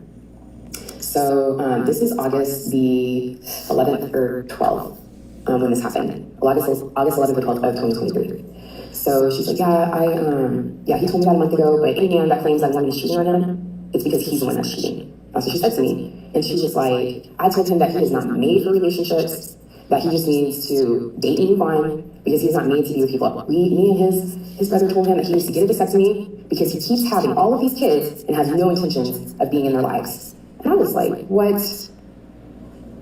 And I should have said, well, how many kids does he have? But I didn't think to say that. And then his daughter was like, oh my God, my mom was right. She told me that he had these kids and these people tatted on his arm. He's telling me that they're just like relatives. And she was like, I remember a redheaded woman. I'm like, a redheaded woman. She's like, yeah, like most narcs will try to discard you, but she left before that took place. Because typically, right before they discard you, they start that whole smear campaign with their family and friends. And then once they leave, they don't want to be seen as the bad guy.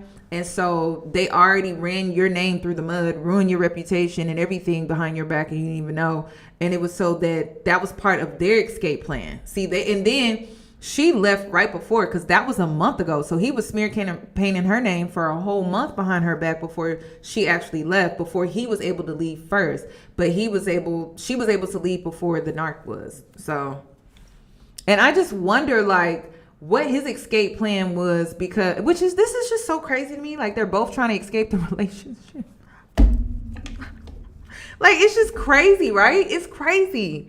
But I just wonder what his escape plan was, because I'm like, you moved in with this woman, y'all got a place together. Like, where was you planning on going with no job and no money? That's what I wanted to know.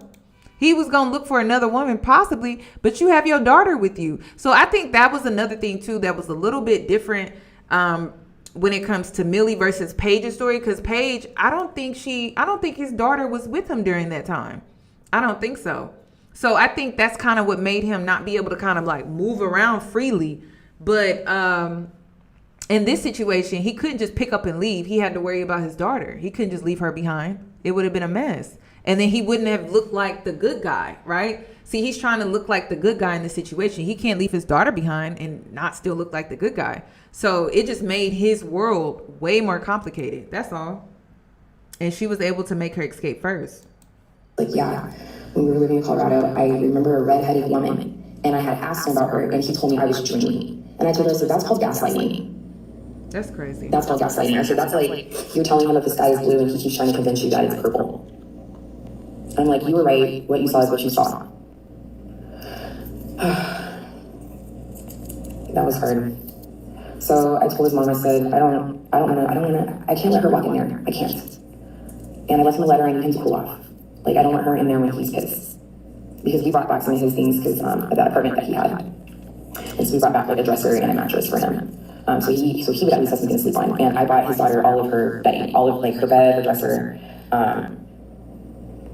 I did have to take like one of the dressers. I wish I would have just left it. If I had just like bought it, and I left her like a little dresser because the one dresser that we brought back was going to be for her. But he didn't use it for her. He used it for himself. So yeah, I wish I would have just left that. So I don't know why I thought he would let her have the dresser. He stopped it. Why would he let her have the dresser? So I should have just left the dresser. I have her there. I did eat like the smaller nightstand. And I told his mom, I said, I need to take her somewhere and play. I just want her to see, and she should take her to my sister's house. So I drive her to her great aunt's house. And he's blowing up my phone. Of course, I'm not answering. I'm not supposed to answer the phone. He's blowing it up. Then he's texting me. I'll share all this stuff with you guys. He's texting me like he got evidence. And I'll show you evidence he has, because he sent it all to me. So I will attach that. So I drop off, and again, like I still have his things from when we were traveling, when we were on vacation. And he's really concerned about his things that I have in the back of the car.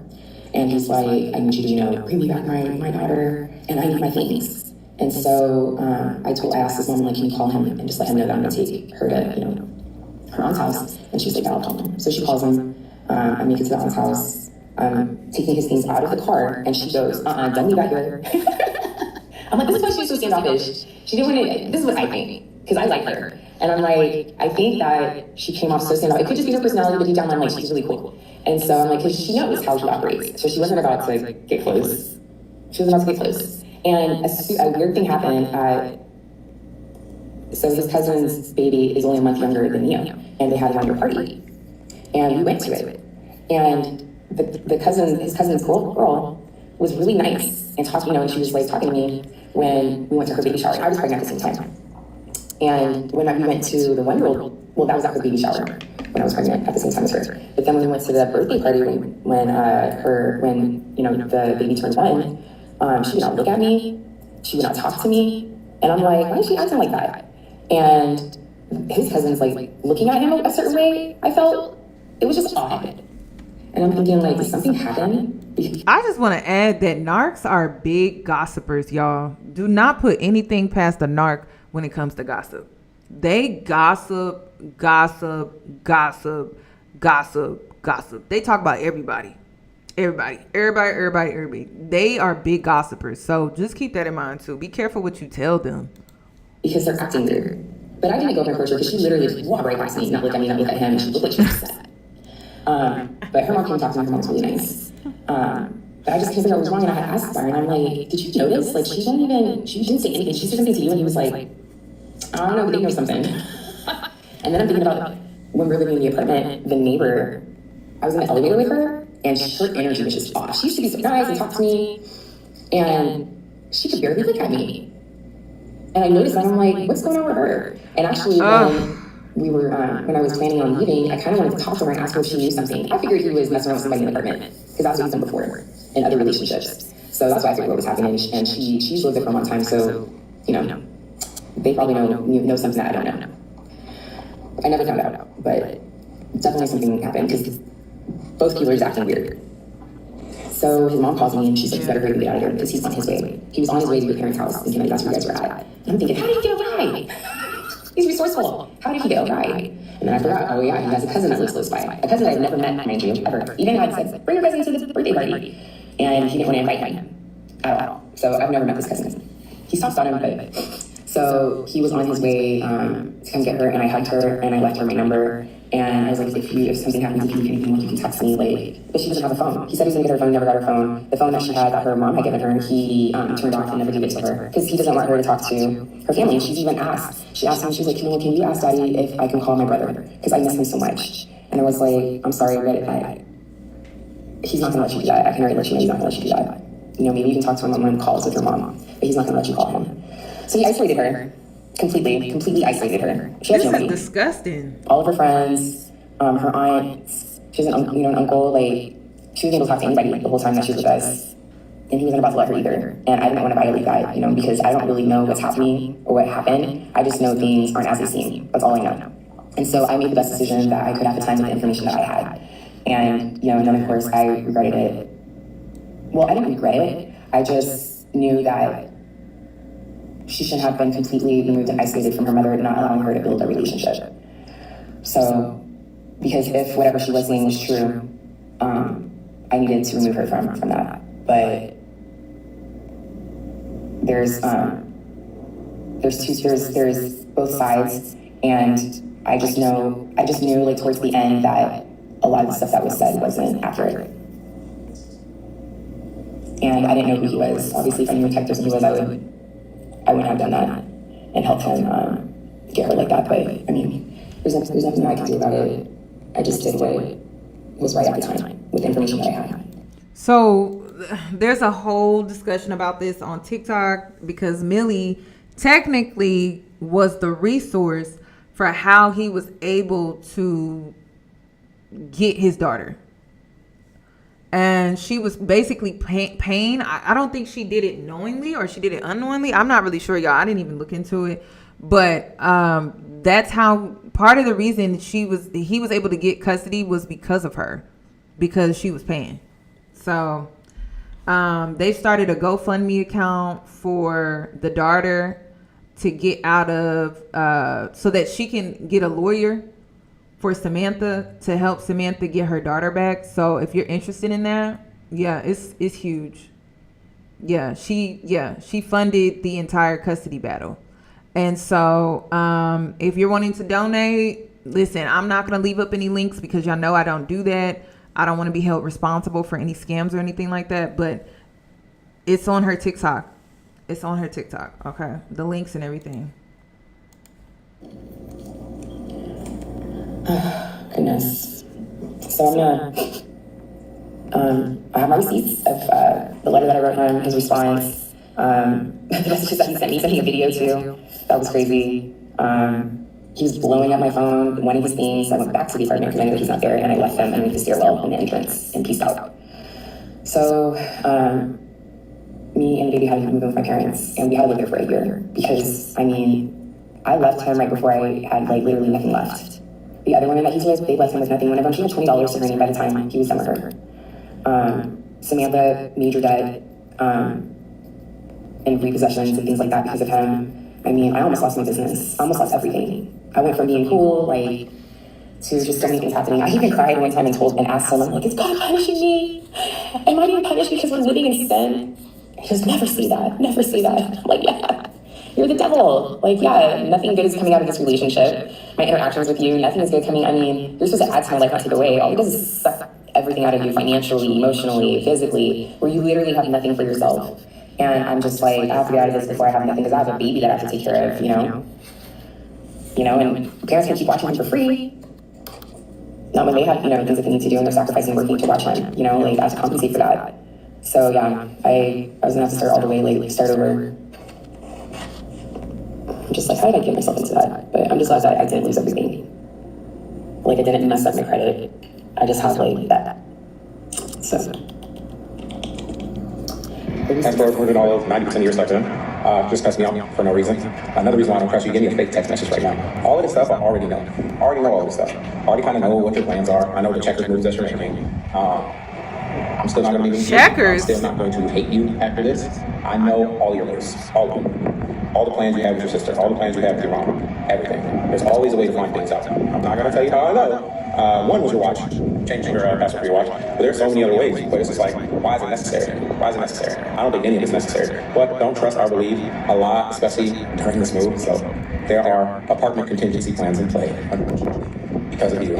But hopefully I don't have to use them. Hopefully I don't have to play this video.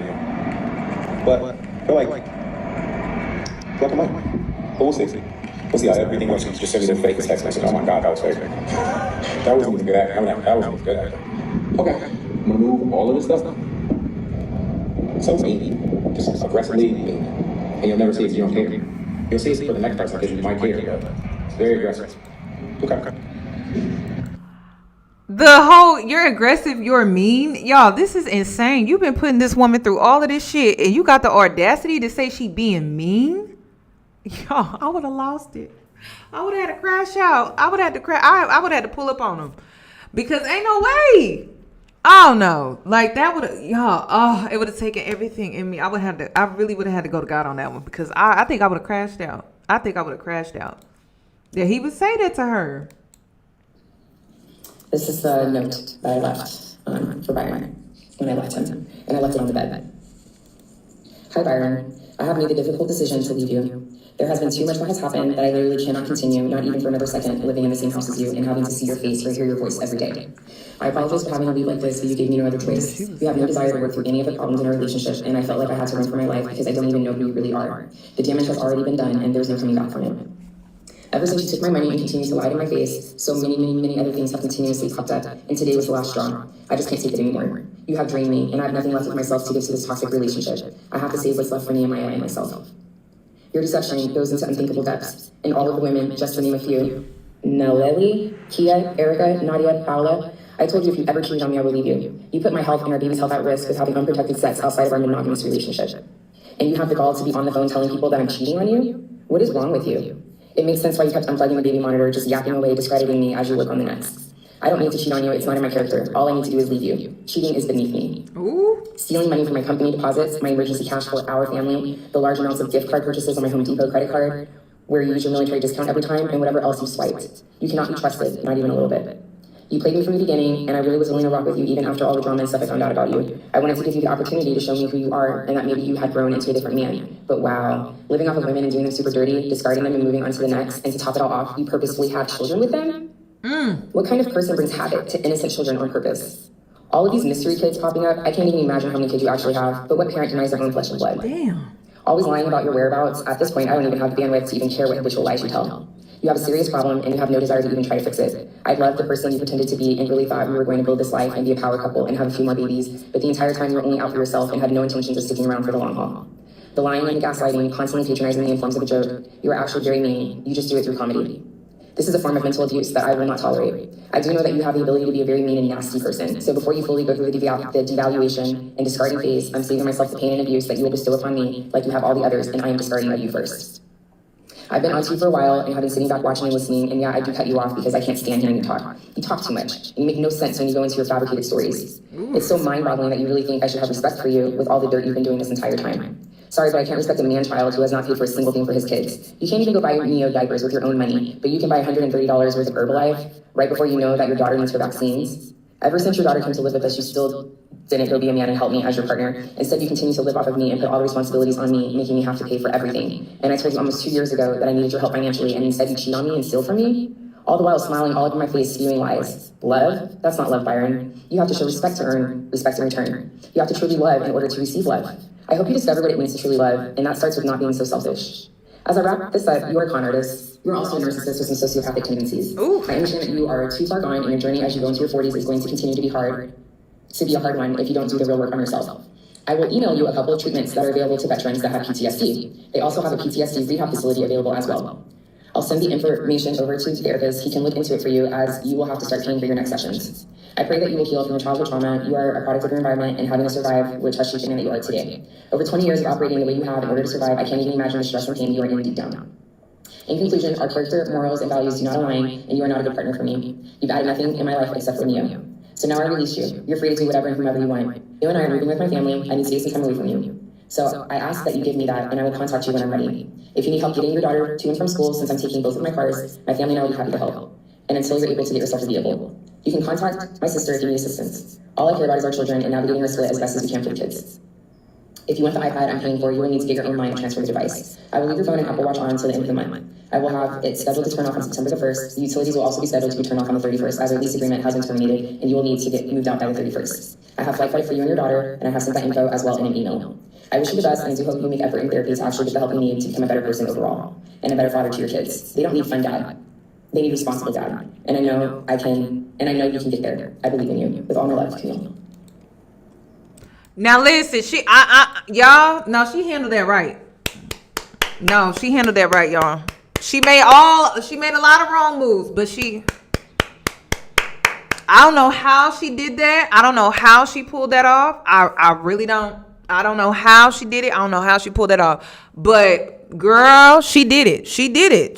This is what we all been waiting on. I know I have. I've been waiting on this. This is the part I wanted to hear. I'm like, how is she getting out of this? And I'm glad she left him before he was able to leave her. Because, oh my goodness. And then that was such a class act too, because the child was still there. She paid up the utilities for him. That was her just being a nice person. You know what I'm saying? And then also, he was able to stay in that apartment for 30 days, but he would have to move. So she really gave him enough time. And really, she did it for the daughter in the situation to really figure out what he was gonna do. Like, that was really a class act, in my opinion. Consider she made a lot of wrong choices, but I like how she handled the situation. Seriously, I really do. Okay, let me continue, because this would have been very complicated. And then he's saying that she made checker moves. It didn't give checker moves. It gave chess. Okay, and this is what we were all waiting for. This is what all the women were waiting for, because like before it was checkers, yeah. But at the end, it was chess for sure. Because he talking about, oh, I knew what was going on. But you was too slow. Your moves were too slow. Because she was able to get out before you were able to just do her in. So we'll really do her in the end. So yeah. And then he thinks it's funny that because he already knew. Like, this is so childish.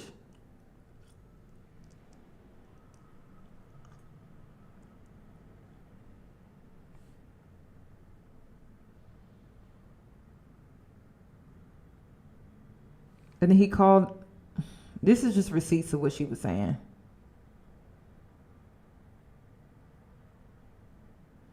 Okay, so he's showing her that he knew.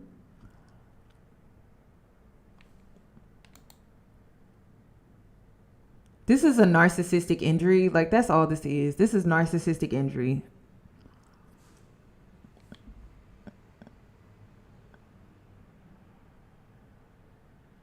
Then he telling her that she can keep the iPad and just drop my stuff off on the curb and drop off.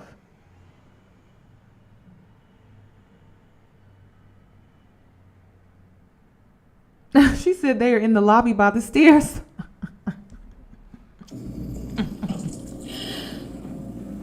As you can see in the message, he said he wasn't going to go without seeing his son. So I'm like, no, he didn't steal the watch. That's when they were still living together. He was able to see their messages. She was communicating with her family about everything that they had planned to do, right? And so he was reading the plans on her Apple Watch. So no, that was when they were still living together. She still has the Apple Watch. Like, okay, but we had to lost the apartment because they didn't get everything. There were still some things that I needed. So we planned to meet at the park across the street from the apartment so he could see the baby. Crazy. And before we got there, he said that he goes, my daughter is shaken up and doesn't want to discuss what happened. So I appreciate basically that you don't discuss anything with her. And I'm with the baby, of course, since he's not about to leave my sight. And they stay with him for like an hour. In the meantime, my mom and my sister go to the apartment to get the rest of my things. And when they get there, lo and behold, there's this mystery cousin that he's been talking about, but I've never met. And his cousin tells my family that he didn't want to get in the middle of it. He didn't know what was going on, but he knew that his cousin said, don't let anybody in here. What are you guarding? Like, what more can be taken? Because I still have the iPad. And so it's weird, right? Like, he literally has nothing. So what are you guarding? What are you guarding? You have nothing. Let me get my things. They be delusional. So change the locks. Like, come on now, dude. Like, this is an apartment complex. You can't change the locks in the apartment. And then my sister was scared because she said that the cousin had lifted up the shirt a little bit, as if he was packing something, and she got scared. So they had to wait in the car and wait for him to be done playing with the baby at the park. And then I could go get my things. So his daughter would not look at me. She wouldn't look at me, but she did kind of look at me a little bit, and then she just, was with me and wouldn't come over to me at all. But she didn't have a look on her face like she was upset at me or anything. She just doesn't want to make her dad mad. And I also took my cars, so he has no vehicle. So he's done playing with the baby, and I also turned off his phone. So I told him I was going to turn off his phone until the end of the month, but then I got mad and I was like, why would I leave his phone on? I'm still trying to be nice. I'm glad she turned it off. So I turned off the phone right away. So he was really mad about that. He was like, then you should turn the phone on. And I was like, yeah, after I'm going to do a phone transfer. Because before he had figured out, he knows how to send a PIN code, because I had one as an authorized user on my phone account and I took him off of that. Before I planned all this stuff, I took him off of everything and blocked him from being able to access my account. Because he will send we'll get a PIN code or something and totally take you off of your own account. I don't know how he's able to do that as an authorized user, I have no idea. But he's able to take you and block you from your own account. So I made sure that he couldn't do that. We get to the apartment, and now we're able to, of course, to get in. well, who was his cousin? No, because I drove over there until I got up there first, and then they were walking across the street. I was like, I can drive you guys. So he's like, no, we'll walk.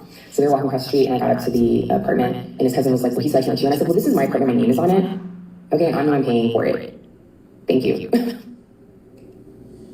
Please, it's my apartment, I'm paying for it. Just because I moved my stuff out, I still have access to my apartment. So I get my things that they left, and I couldn't really search that well, just the stuff that I know, like some boxes and mainly the office. And he gets up there, and everything's bare. He has a dresser in the master bedroom, because I go in there too. He didn't really want me to see. I went in there. He had made the bed, because he has a mattress on the floor. He had his dresser in there, and everything's organized. And also at this time, I reported his guns, because he has 2 unregistered weapons. And so I had reported his guns, and we didn't touch that. My family didn't touch it, because I had asked if I could drop it off at the police station. When I called the lady, she told me I couldn't do that. One of my clients is a police officer, or ex-police officer, and he told me I should have been able to do that. Because I was consulting everybody. I'm like, this is what's going on. This is what he has. Like, what are my rights? Like, what can I do? I'm worried that he's going to try to shoot me, because he's doing these little idle threats. Like, can I give the police station? That's crazy, because I think my mom did something like that. Like, she took a registered, well, it was registered to the police station, but I guess it was registered, maybe because it was unregistered. I don't know if that makes a difference. It's kind of sounding like it, but yeah, you can do that. I just don't know about unregistered though. Guns, and he told me that I should be able to drop the guns off. And when I called the operator, the lady, she said, no, you can't do that. I'm like, well, they're unregistered, and I don't know if he's going to use them, because I'm the first person that has left him like this. He's left everyone else, and at the time I thought I was the first person that ever like left him. And she's like, well, no, you can't do that. And I'm thinking, like, don't you see that I'm worried? Like, wouldn't you be like, okay, like, I don't know. I don't want to speak, I don't even want to talk about it. But we both look at so we're upstairs in the office. So we're upstairs in the apartment, and we're in the office area. And we both look at the paper shredder before I finish carrying the rest of my stuff out. And he also offered to bring things down. And did he offer it? No. My sister was there, so she helped me bring things down. And then I asked to bring things downstairs. And so she hugs me when we get the stuff to the car. And she hugs me, and she was like a quick hug, and then she said, I miss you, and runs off. Because he's standing right there. That's crazy. And I just was crying. I'm tearing up and crying. I'm like, she was so upset. Now she's calm and she's fine. You know, like, I mean, I don't know what he said to her. So that's how it happened. That was the escape plan. That's why I left. And that's why I made sure I was still financially somewhat intact. You know, just have to live with my parents to try to pay down bills and just get myself into a better place and get my business back, you know, to where it used to be, because I had lost a lot of clientele who weren't making maybe half of what we were usually making. You know, and I was down boomers, and so, yeah, guys, that's what happened. Oh, but I did forget. When I was on the phone with his mom, she had said that, no, she goes, okay, well, take care of my grandson. And I was like, she's like, I know you will. And I'm like, well, of course, like, well, he's seen you. And she's like, oh, okay. And that is the last that I have ever heard from that woman. I have not heard from her since. Like, wow, right? Like, all about her grandson, you know, got him gifts, she needed to see the baby shower, you know, she came and visited, you know, and just all about her Neo, and that she's not. And then, because I'm not with him anymore, gone. She said, well, I'm praying for you guys. I know you guys will both need healing. That is you know, so weird. You're going to be okay. You're going to be okay. I said, I don't think I'll ever be able to trust another man again. She's like, I know, I understand, but you're going to be okay. Haven't heard from her since. So the last time that we saw him was August 14th, 2023. And he has 2 weeks to figure out where to live. 2 weeks, because I broke the lease, had to pay that extra money for doing that. And I was thinking, because I still had flight credit for both of them, because I had canceled some flights, and so they had flight credit. And I was thinking maybe he's just going to fly and go back to his mom in Colorado. That's what I thought.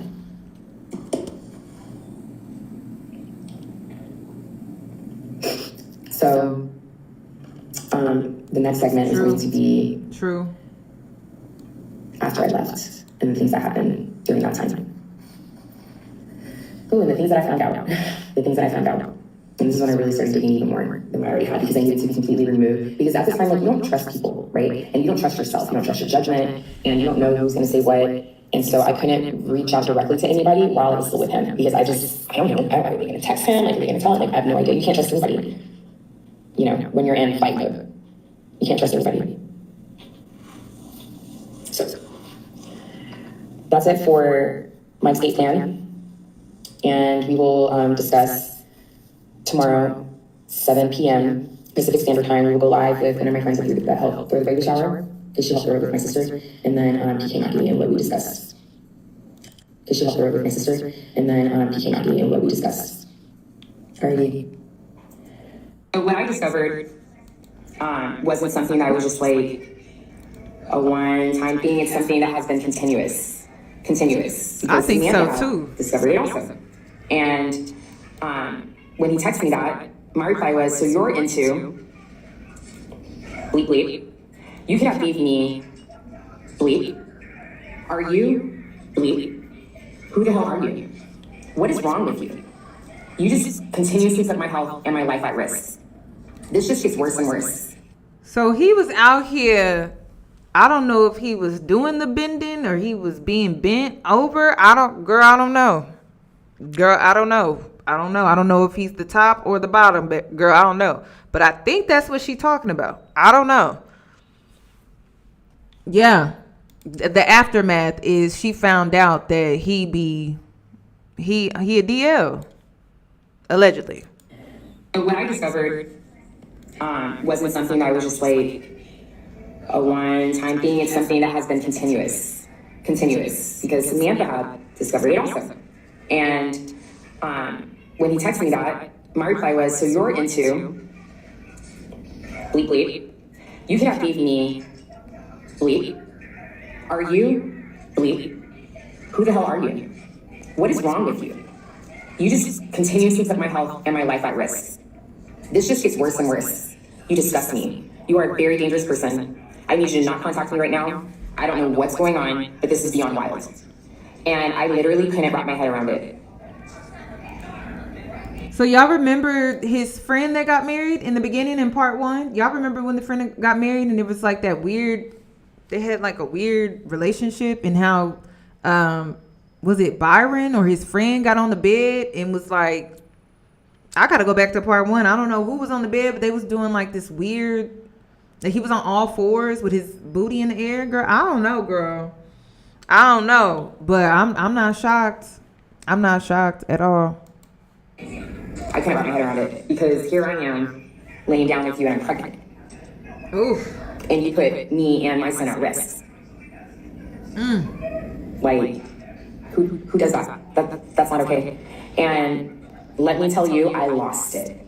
I started spiraling after I found that out. And I went on my social media and I put him on blast, just with people that are my friends. And I opened it up to the public. Ooh. So he would be able to read it. Ooh. And his family would be able to read it. Ooh. It was like 101 posts. My friends reached out to me, asked me if I was okay. Some of them said I knew he was a clown, but just wanted to make sure I was okay. Some people opened up to me and said, oh my God, I went through something similar. Thank you for sharing your story. Like, it's really helped me. Like, I thought I was alone. Like, I got a lot of support from the people that know me, that have known me the longest. You know, some say, don't beat yourself up. Like, I've been through the same thing. I was deceived. I made stupid mistakes. Like, it happens all the time. All the time it happens. And that's why it's important from what I learned to set boundaries. If you set healthy boundaries, which I had no idea how to set healthy boundaries. You know, I was raised in a household to where my mother is the person that is the breadwinner.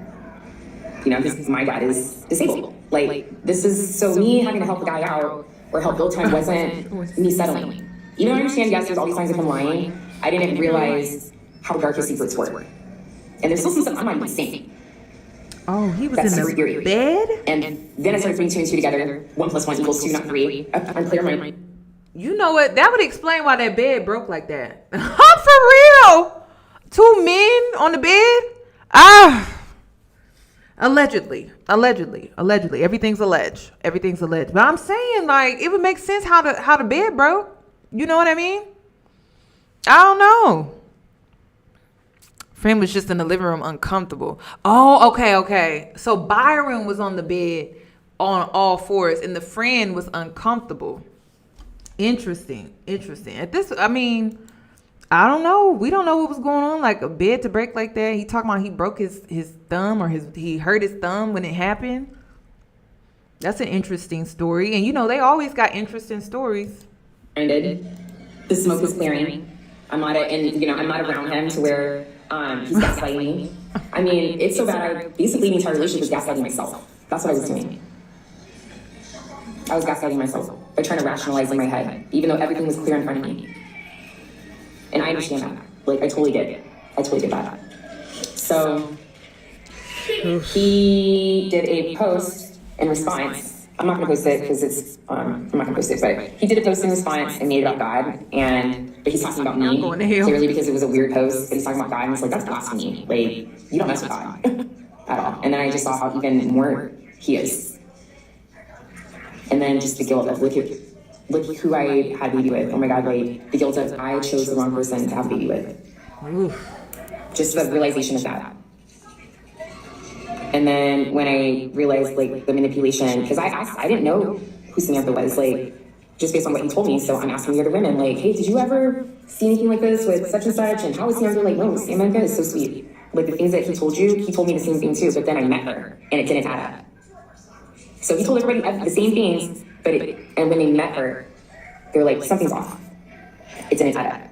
They were warned by other women, and they didn't listen. None of us did. Ooh, look, girl. Wait a minute. Wait a minute, y'all. Now listen. Did you hear what this woman just said? They were all warned, and none of them listened. Can we unpack that? Why is that? Like, why don't we listen to people when they warn us about a man? Seriously. And the reason why I say this, the reason why I ask this is because when you start sleeping with a man and you start sharing your body with a man, you just don't have the same discernment. I just got to be honest with you about that. So it would be in your best interest to listen to what people are saying. And I'm not saying listen and then base your decisions and how you view that person based off of what they're saying. I'm saying let that be a part of your discernment. Okay, you got God, you got other people. You're considering other people's opinion, right? And then you're matching up his verbal communication with his actions, right? Like that has to be on the same page. Like if his actions and his words don't match, then he's a liar. Like he's a manipulator. So, but you have all of these different tools you can use: outside opinions, his own behavior, right? And then also your discernment, right? Go to God, talk to God. And then also just making sure that he's showing up consistently. But you can't keep blowing women off when they warn you like that. I wish somebody would have warned me. Nobody warned me at all. And that was the thing. That's the worst feeling, is when no one's warning you at all. Like no one is really warning you about who this person is. And everyone knows but you. That's the worst feeling. That was how it happened to me. Everyone knew. Like his family knew, his friends knew, everyone knew but me. Like that's what was so crazy about it. So, hey, listen to people. That's all I'm gonna say. Listen to people.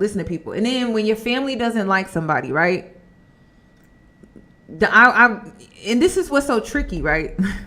Because family can be a trip. I'm not gonna sit up here and be like, family not a trip. No, family can be a trip, right? But process what they saying, okay? Process what they saying. Just process what they saying.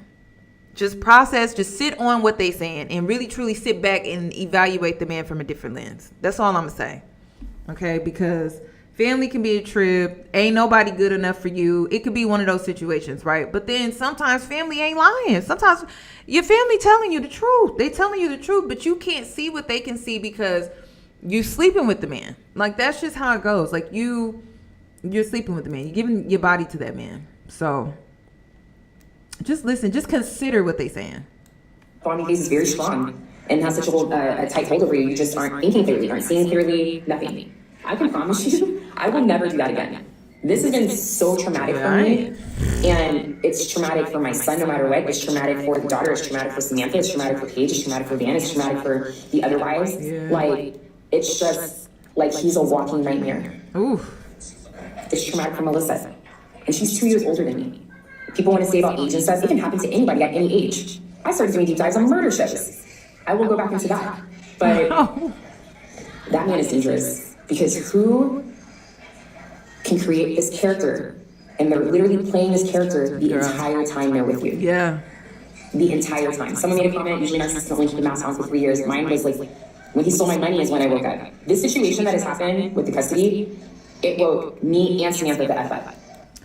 No, y'all, these narcissists could win Oscars. Like, they're very talented. When you say a narc is talented, he just uses his talents for the wrong freaking reasons. Like he uses his talents to get over on people. Or they use their talents because, you know, women can be narcissistic too.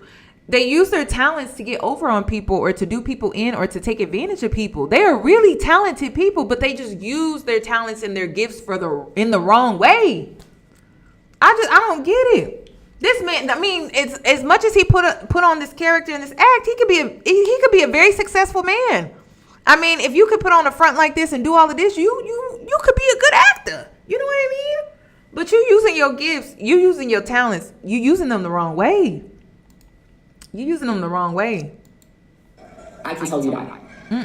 I can tell you that. We have grown so much over these past few years. Just this week, I personally have grown so much this week in listening to constructive criticism and, you know, and everything. You say, don't read the comments. No, like, I don't read the comments because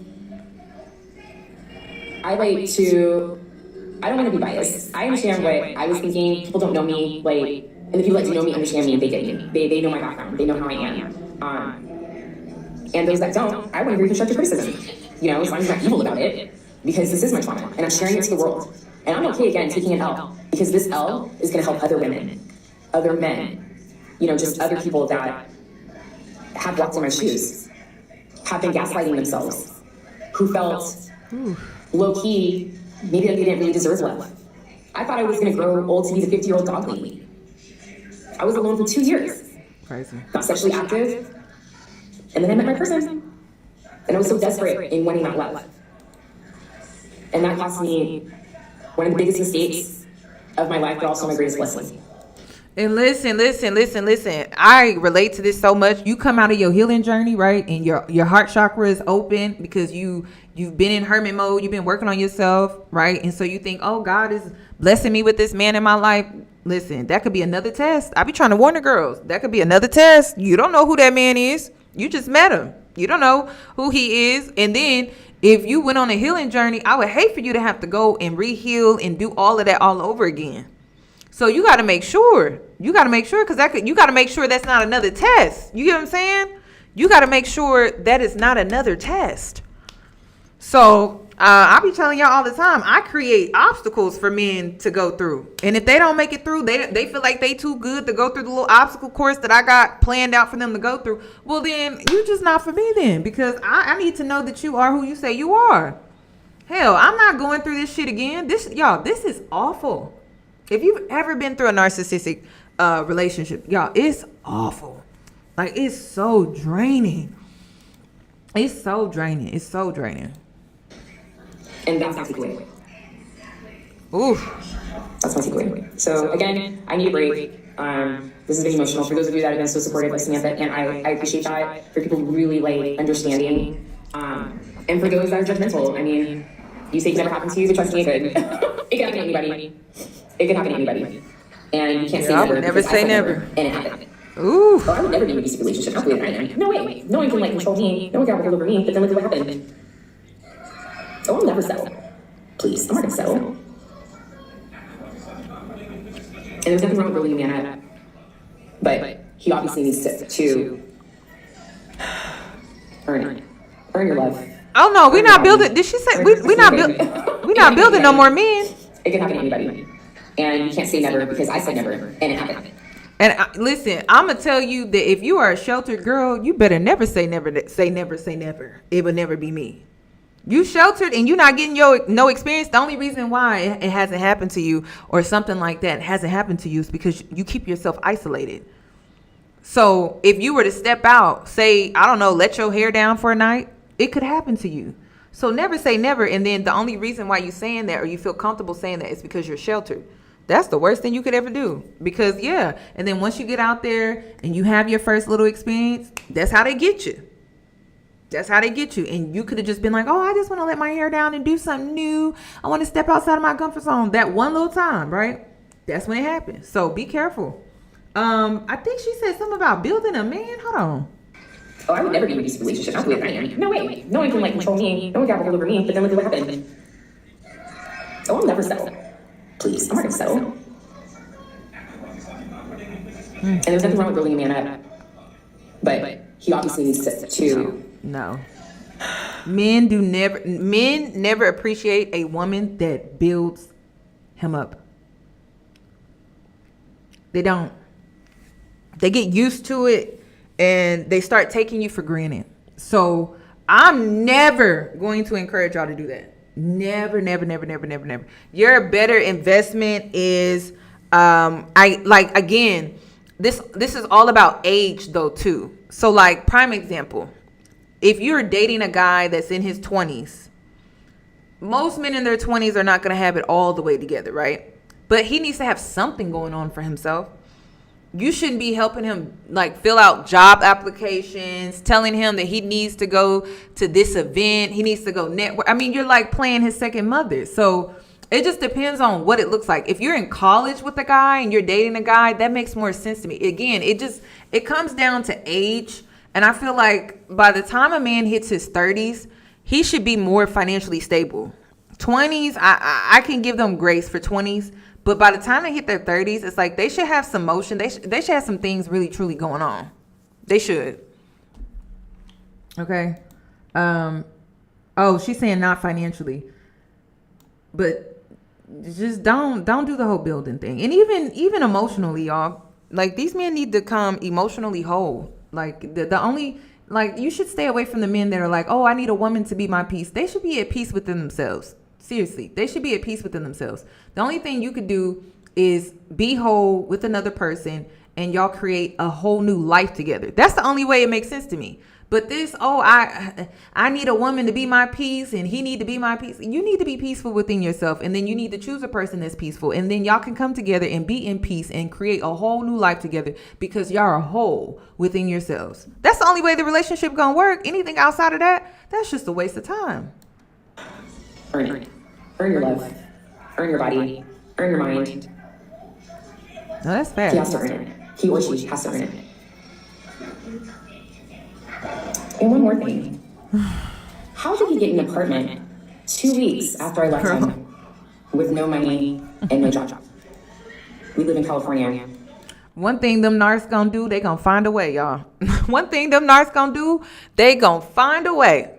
That's why I be saying, like, they be using their talents for all the wrong reasons and all the wrong ways. But one thing a narc gonna do is they gonna find a way. You have to have at least 3 times the amount you make in order to qualify for an apartment. So how did he manage to get a 2-bedroom apartment 2 weeks after I left him down the street from our old apartment? To be continued. Hey yo, I'm here to tell you, if you saw that viral video of that light-skinned nigga from Fake Ass Dreads proposing to his lady at the Tyler the Creator concert in Atlanta, yeah, that nigga still married. So again, that was the female friend that he had. Okay, let's switch gears here.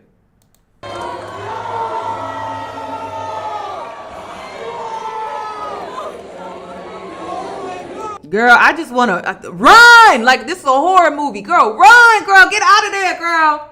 Get the hell up out of there. It's like a horror movie when you see this now. It's crazy. Girl, get out of there. Say no. Tell him no. Snatch your hand away.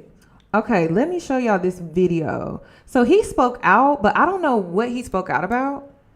What's going on, guys? This is my first official TikTok video, and probably my last. So I know a lot of you guys a couple weeks ago have seen me propose at the Tyler the Creator concert to my beautiful fiance. She was shocked. She was surprised. And we saw her in the video. She's like, oh. But if you saw that video, you also saw some negativity trying to get attached to it and steal her moment and steal our moment.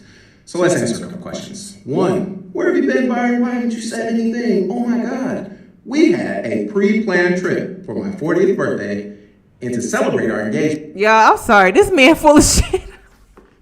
He full of shit. I'm sorry. The fake laugh, just, y'all, I can't. I can't.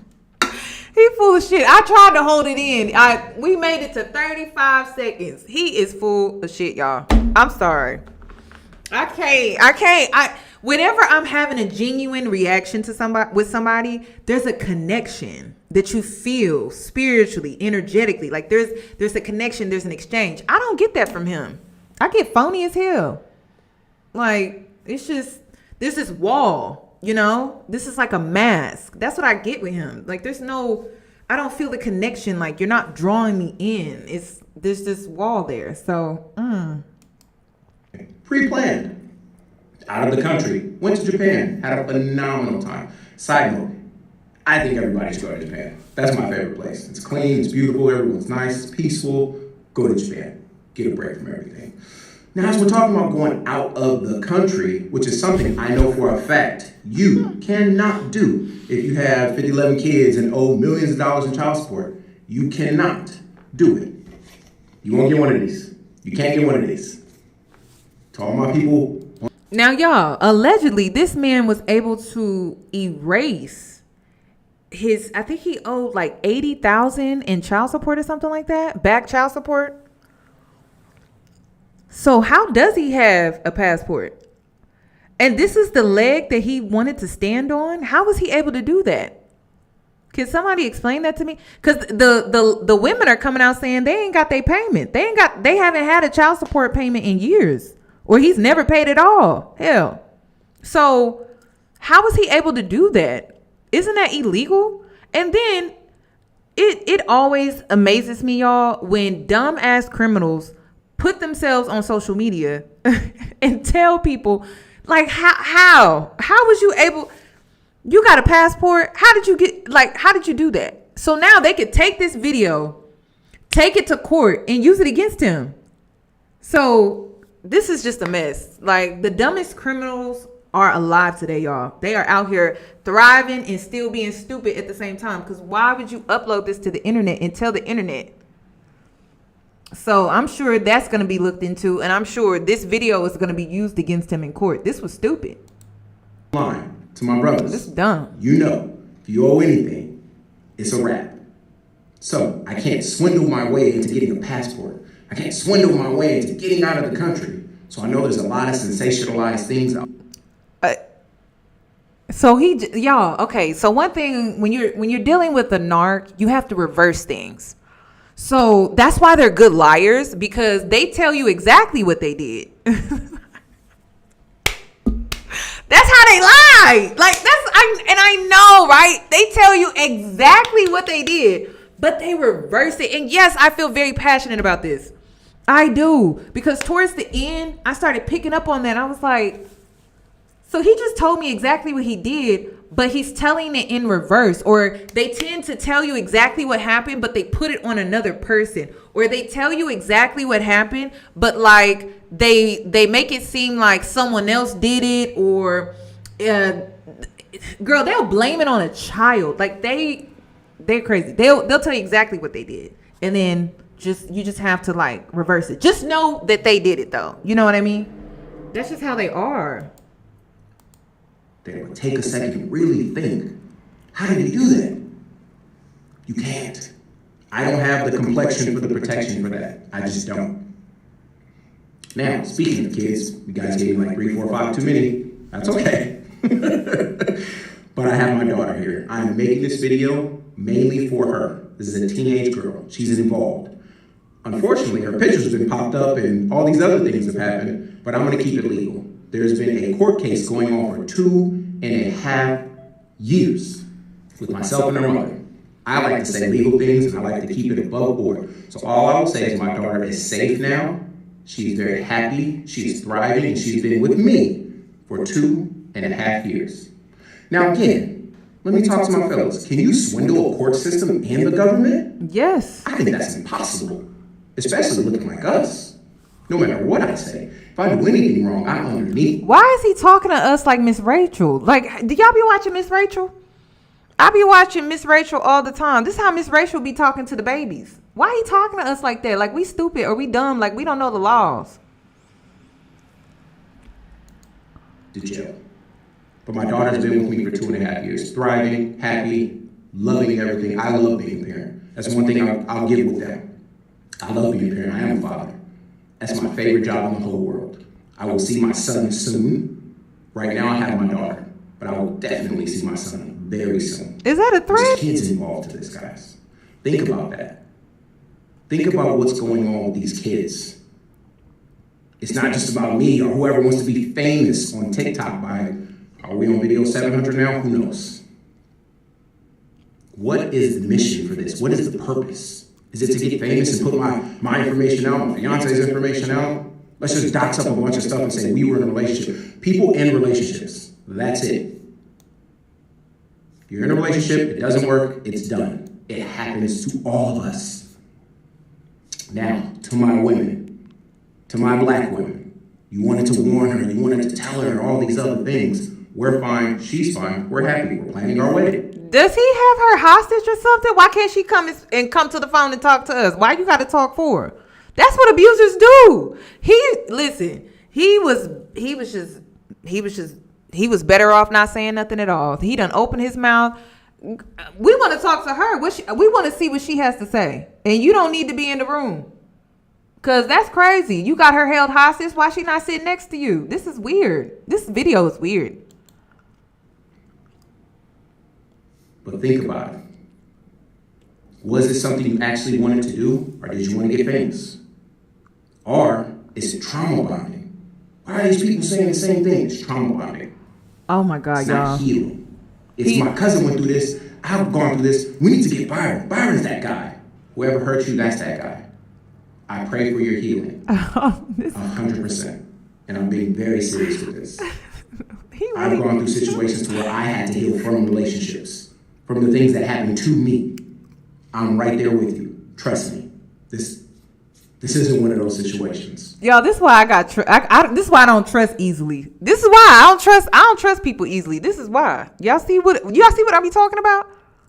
I mean, the confidence he has to come on here and say this is insane to me. The confidence you have to put yourself out there and say that. And this is not even convincing. So, this is why I don't trust easily. I don't trust people easily. This is why. This is how they talk to you too. And then think about it. You don't know them like that. You only know them to present themselves this way. And so you think that this is who they really are. And they can be very convincing when you're so green-eyed too. Ugh. Oh. That's why I don't trust easily. If it sounds crazy like it's a Tyler Perry movie and it's scripted, I saw one comment that said, who had the time? I don't. I really don't. I'm taking time to make this video for the kids. Take a second. I know you guys are smarter than that. Don't take dramatization and all these other things and say, oh my God, it's sensational. Let me jump on it so I can get some money. I get it. You want to be a blogger. You want to jump out and do your thing. I get it. It's like, do I have 10,000 followers yet? Let me monetize this stuff. Awesome. Do your thing. Not off the back of negativity. Not off the back of negativity. Karma comes around. Don't be on that side. I coach and I teach on healing. Sir, it seems like you on that side. We on this side. You on the side of karma. Like, what is he? Sir, we sitting pretty over here. We drinking our water. Of course he didn't deny any of the allegations because he know it's the truth. Of course he can't. It's too many women saying the same thing. Hell, even a woman that didn't even sleep with you. She's saying the same thing as the women that slept with you. So come on now. This is crazy. We'll continue to do so. That's another place I've been. I've been busy. I have clients. I'm not going to respond and go back and forth with people. This is for my daughter. This is for my son. I'll see you soon. What about your other kids? And it's something I learned in Japan too. Shut up. Just having peace. Peace of mind. A lot of this stuff, going back and forth, that's not that important. I'm here to let you know, not my side, there's people involved. My fiance and her family are involved. My family's involved. Doing too much. Go be famous on talent, on something else, not on the back of negativity. Sir, you can take your own advice, okay? You need to go be talent on your own dime. You own talent on all these women you done ran through. This is crazy. This is crazy. This is so crazy to me. Try love. Try healing. Not trauma bonding. Healing. Really think about, why am I so mad? Why do I want to attack Byron? You don't even know me. There's people talking about, you met me in the mall. I'm not even in the country. I'm not even in the country. Take a second. I get it. You see something? I've been through that. My sister's been through that. It's painful. I get it. Trust me. I've been there. I also want to go heal. I didn't want to trauma bond with people. Think about why you're doing this. As they would say in Japan. Thank you very much. AKA, arigatou gozaimasu. This is the craziest story I've ever watched in my life, y'all. I've never seen anything like this before ever in my life. This is crazy. So, and he's out the country, but what is this background that he got? You know what this remind me of? It remind me of the little turtle man. Y'all remember the turtle man? Y'all remember that? And he was recording a video and it looked like he didn't want his location to be disclosed. We really don't know where you are with that background. Like, this is crazy. And then maybe he's not out the country. Hell, maybe he's not out the country. Maybe he just said that shit. Do he have any photos on his Instagram showing that he really went to Japan? I mean, we don't know. We don't know. We have no idea. You always got to question every little thing they say. Every little thing they say, every little thing they do, every little thing they say. My thing is, there's no way that we can listen to 4 women, and they're all saying the same thing. And that's only the 4 that I've listened to. So and it's just one you, and then you don't deny anything. You just basically say that I have my kids, and this woman on TikTok is putting me on blast because she wants to be famous, and I'm doing this for my kids. And then you keep mentioning your fiance, like you want the women to know that you still are with the woman that you proposed to in the video. It just sounds like a bunch of manipulation. It just sounds like some bullshit to me. Like, he really didn't address anything at all. The whole kid thing was just an excuse. And then the whole fiance thing, he just wants us to know that there's a woman that's still by his side, that still chooses him, because that validates him and not being the bad guy. Like, that's all that is. It's some bullshit. It's some bullshit. So I'm done with this story. Ladies, please don't get caught up in a recession relationship, because we're in a recession. And I get it. You know, you probably are looking out there like, damn, is the world coming to an end? Is there a revolution on the rise? I'm saying continue to be wise, okay? Continue to be wise. You are never too young to make wise choices. And if you need to strengthen your discernment, I'm going to tell you to go to God, go to your ancestors, sit with them, talk to them, get familiar with them, so that you can truly understand how to allow the spirit to move through you and to help you make certain choices and decisions. Seriously, because vetting is just not enough. I'm gonna be honest with you. Vetting is not enough. Vetting is not enough because men hide things and men lie and men cover up. They use fake names. They use fake phone numbers. They lie really well. They put on these characters and things like that. So I'm going to tell you discernment. And if you're interested in strengthening your discernment, you can join me on Patreon, because that's what I do on Patreon. But vetting is just not going to help you.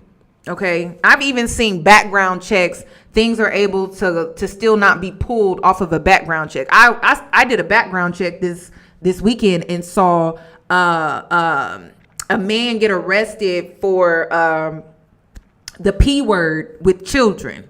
And then also soliciting he was soliciting to minors and things like that. Listen, and for whatever reason, he was able to get jobs and it was still undetected.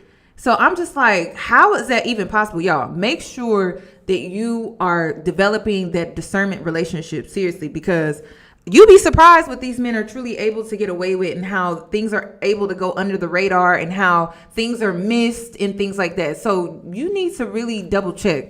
That's all I got. for this video. Please give this video a thumbs up. If there's a woman that you feel can learn from this story, please share it with them. And I'll catch you in my next one. Let me know what else you would like for me to talk about. Whatever else is out there that's viral, just let me know. Comment down below. All right, bye.